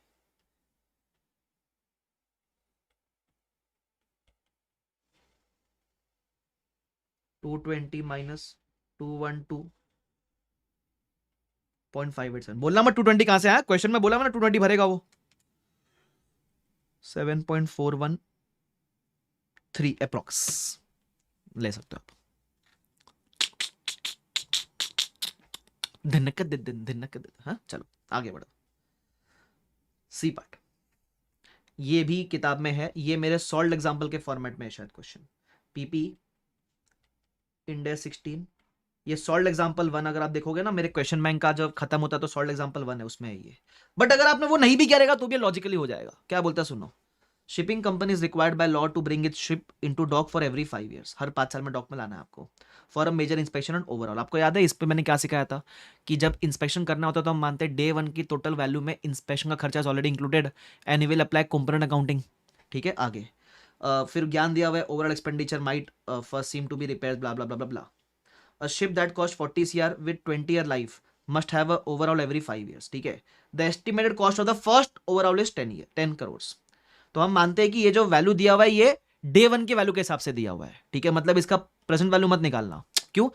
Estimated cost of first overall, तो हम मानते हैं कि जो आपका पहला ओवरऑल है वो 10 CR होगा। मतलब आपका जो टोटल वैल्यू है, टोटल कॉस्ट है, इट इज 40 CR। उसमें से इंस्पेक्शन के लिए आप अभी इंकर मत करना वापस 10।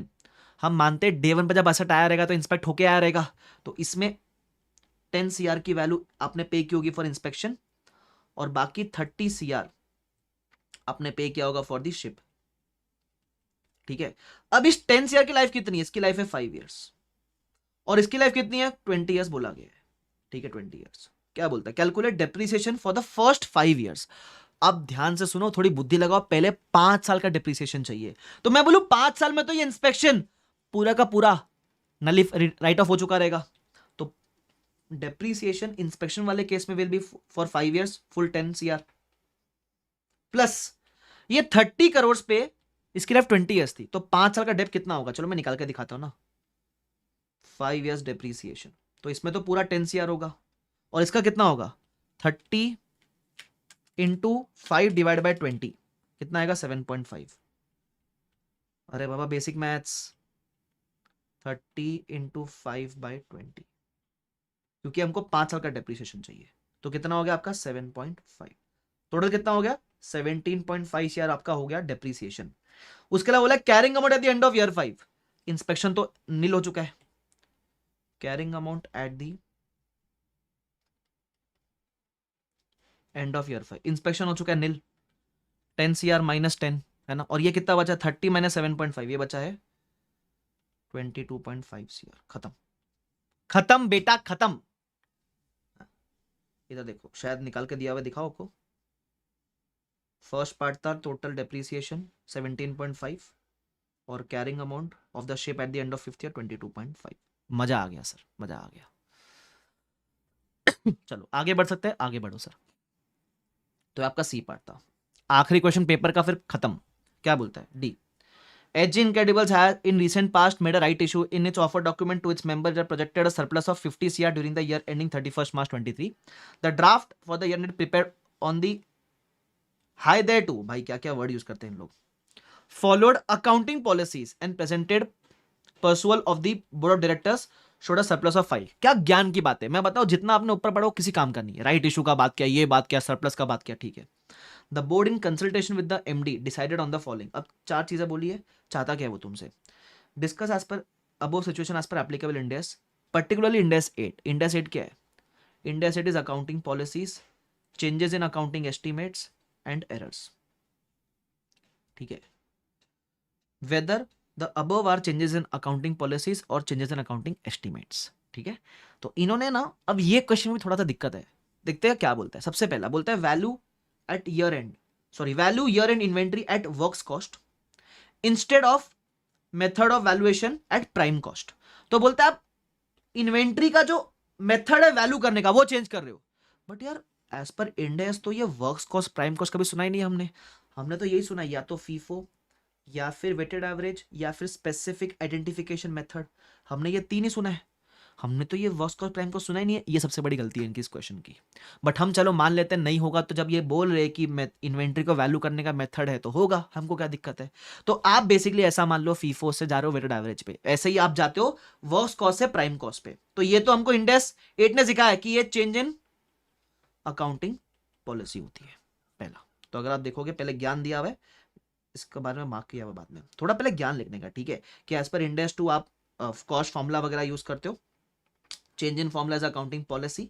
ठीक है, तो इस केस में बस ये चेंज इन पॉलिसी है, शुड बी अप्लाइड रेट्रोस्पेक्टिवली। भी बताना कि हम रेट्रोस्पेक्टिवली अप्लाई करते हैं इसको, तो मैंने रेलिवेंट मार्क करा दिया आपको।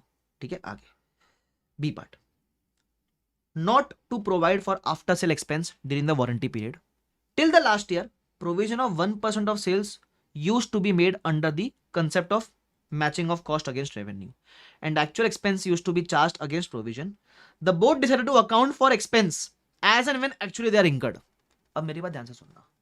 नॉर्मली आपको लगेगा सर ये वारंटी एक्सपेंस का जो हम प्रोविजन मारते हैं ये प्रोविजन चेंज होने वाला है, तो आपको लगेगा ये चेंज इन अकाउंटिंग एस्टीमेट है. एस्टीमेट का चेंज कब होता? पहले आप अगर 1% प्रोविजन बना रहे थे, अब अगर आप 3% बनाओगे प्रोविजन तो ये एस्टीमेट का चेंज होता. इन लिए परसेंटेज चेंज नहीं कर रहे. ये क्या बोल रहे, पहले हम सेल्स करते ही वारंटी का प्रोविजन बना दिया करते थे. वो बोलता है अब से हम वारंटी का प्रोविजन नहीं बनाएंगे. जब जब जब जब एक्चुअली इंकर करेंगे ना तभी हम वारंटी का खर्चा बुक करेंगे. इन शॉर्ट, आज से एडवांस में प्रोविजन बनाना बंद. बराबर. जब प्रोविजन का कोई क्लेम आएगा तो हम खर्चा बुक करेंगे. ये आपका चेंज इन एस्टीमेट नहीं, चेंज इन पॉलिसी है, बिकॉज आप वारंटी बुक करने का तरीका बदल रहे हो. इसको एस्टीमेट का चेंज मत बोल देना. वापस बता दूं, हाँ, अगर आप 1% के बदले 3% बनाते आज से प्रोविजन तो अलग बात होती. यहां आप प्रोविजन जब बना रहे थे वो टाइमिंग चेंज कर रहे हो, अभी आप तरीका चेंज कर रहे हो, परसेंटेज चेंज नहीं कर रहे हो. परसेंटेज चेंज करते तो एस्टीमेट होता. तरीका बदल रहे हो अकाउंटिंग का तो पॉलिसी है. इंपॉर्टेंट. ठीक है, मैक्सिमम बच्चे यहां फंस सकते थे. ठीक है, देखो क्या बोलता है. Providing for 1% against is an accounting policy decision. Now, since the company has decided to not make provision for such expense, but to account as and when they are incurred, this is a change in policy. ठीक है, तो इसका भी अपन accounting कैसा करेंगे? Retrospectively. ध्यान रखना. आगे बढ़ जाते हैं.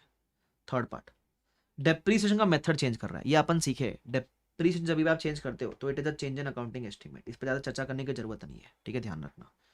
तो क्या बोला हुआ है? प्रोस्पेक्टिव अकाउंटिंग करने का. Depreciation involves accounting estimate. इसमें इंड एस 16 का भी आप रेफरेंस दे सकते हो. End S 16 along with end AS 8. Okay, it is not a matter of accounting policy. तो इसका आप अकाउंटिंग इफेक्ट दोगे प्रोस्पेक्टिवली. पुराना नहीं चेंज करते अपन, आने वाले समय का चेंज करते हैं. ठीक है. अच्छा, इन्होंने कुछ कुछ जगह पे इंड एस 12 का भी रेफरेंस दिया हुआ है कि ये चेंज होगा तो इनकम टैक्स, डिफर्ड टैक्स का इंपैक्ट भी आएगा. तो ले लेना भाई, डिफर्ड टैक्स का इंपैक्ट आएगा तो. बट वो से ज्ञान दिया हुआ है, उसके लिए अमाउंट नहीं अपने पास अवेलेबल. अच्छा, मजा इधर है फोर्थ पॉइंट में. ये इन्होंने क्या किया पता है क्या? स्मार्ट बनने का ट्राई किया है ना. ऐसा स्मार्ट बनने का ट्राई किया, रंग बिरंगे कपड़े पहन लिए है ना, एकदम मस्त पहन लिए. क्या क्या पता है क्या? एएस के एडजस्टमेंट को इंडेस वाले कपड़े पहना दिए, लेकिन उनको पता ही नहीं कि इंडेस में ऐसा कुछ होता ही नहीं है. अब सुनो क्या बोला है. अपने को क्या पूछा था स्पेसिफिकली कि ये बताओ ये चेंज इन पॉलिसी है या चेंज इन एस्टीमेट है, ये बताने बोला था ना. ठीक है, अब देखते क्या बोलता है.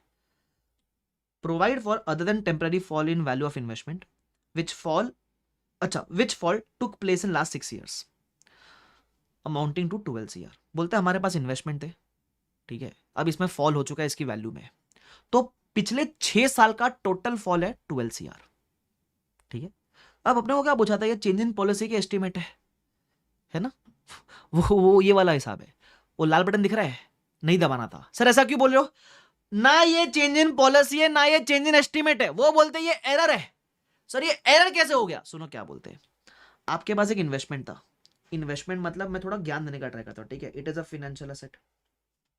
फाइनेंशियल एसेट को आप ब्रॉडली 3 कैटेगरी में क्लासिफाई कर सकते हो. एसीएम, एफवीटी ओसीआई और एफवीटी पीएल. ठीक है, अगर आपका एसीएम मेथड होता तो ये जो फॉल है इससे आपको फर्क ही नहीं पड़ता. आप कभी लॉस बुक करते हो क्या? आप कभी लॉस ही नहीं बुक करते एसीएम में. तो एसीएम में तो आप एमोटाइज कॉस्ट पे रखते हो ना. ये गिरी बड़ी, मेरे को उससे फर्क ही नहीं पड़ता इसकी वैल्यू. अच्छा, अगर ये आपका फाइनेंशियल एसेट इन दोनों में से किसी मेथड पे होता तो जो फेयर वैल्यू लॉस है वो 6 साल का एक साथ नहीं बुक करते, एवरी ईयर बुक करना चाहिए था. क्या करना चाहिए था? एवरी ईयर बुक करना चाहिए था. अगर ये आपका दोनों में से किसी भी मेथड पे होता तो आपको fair value loss every year book करना चाहिए था.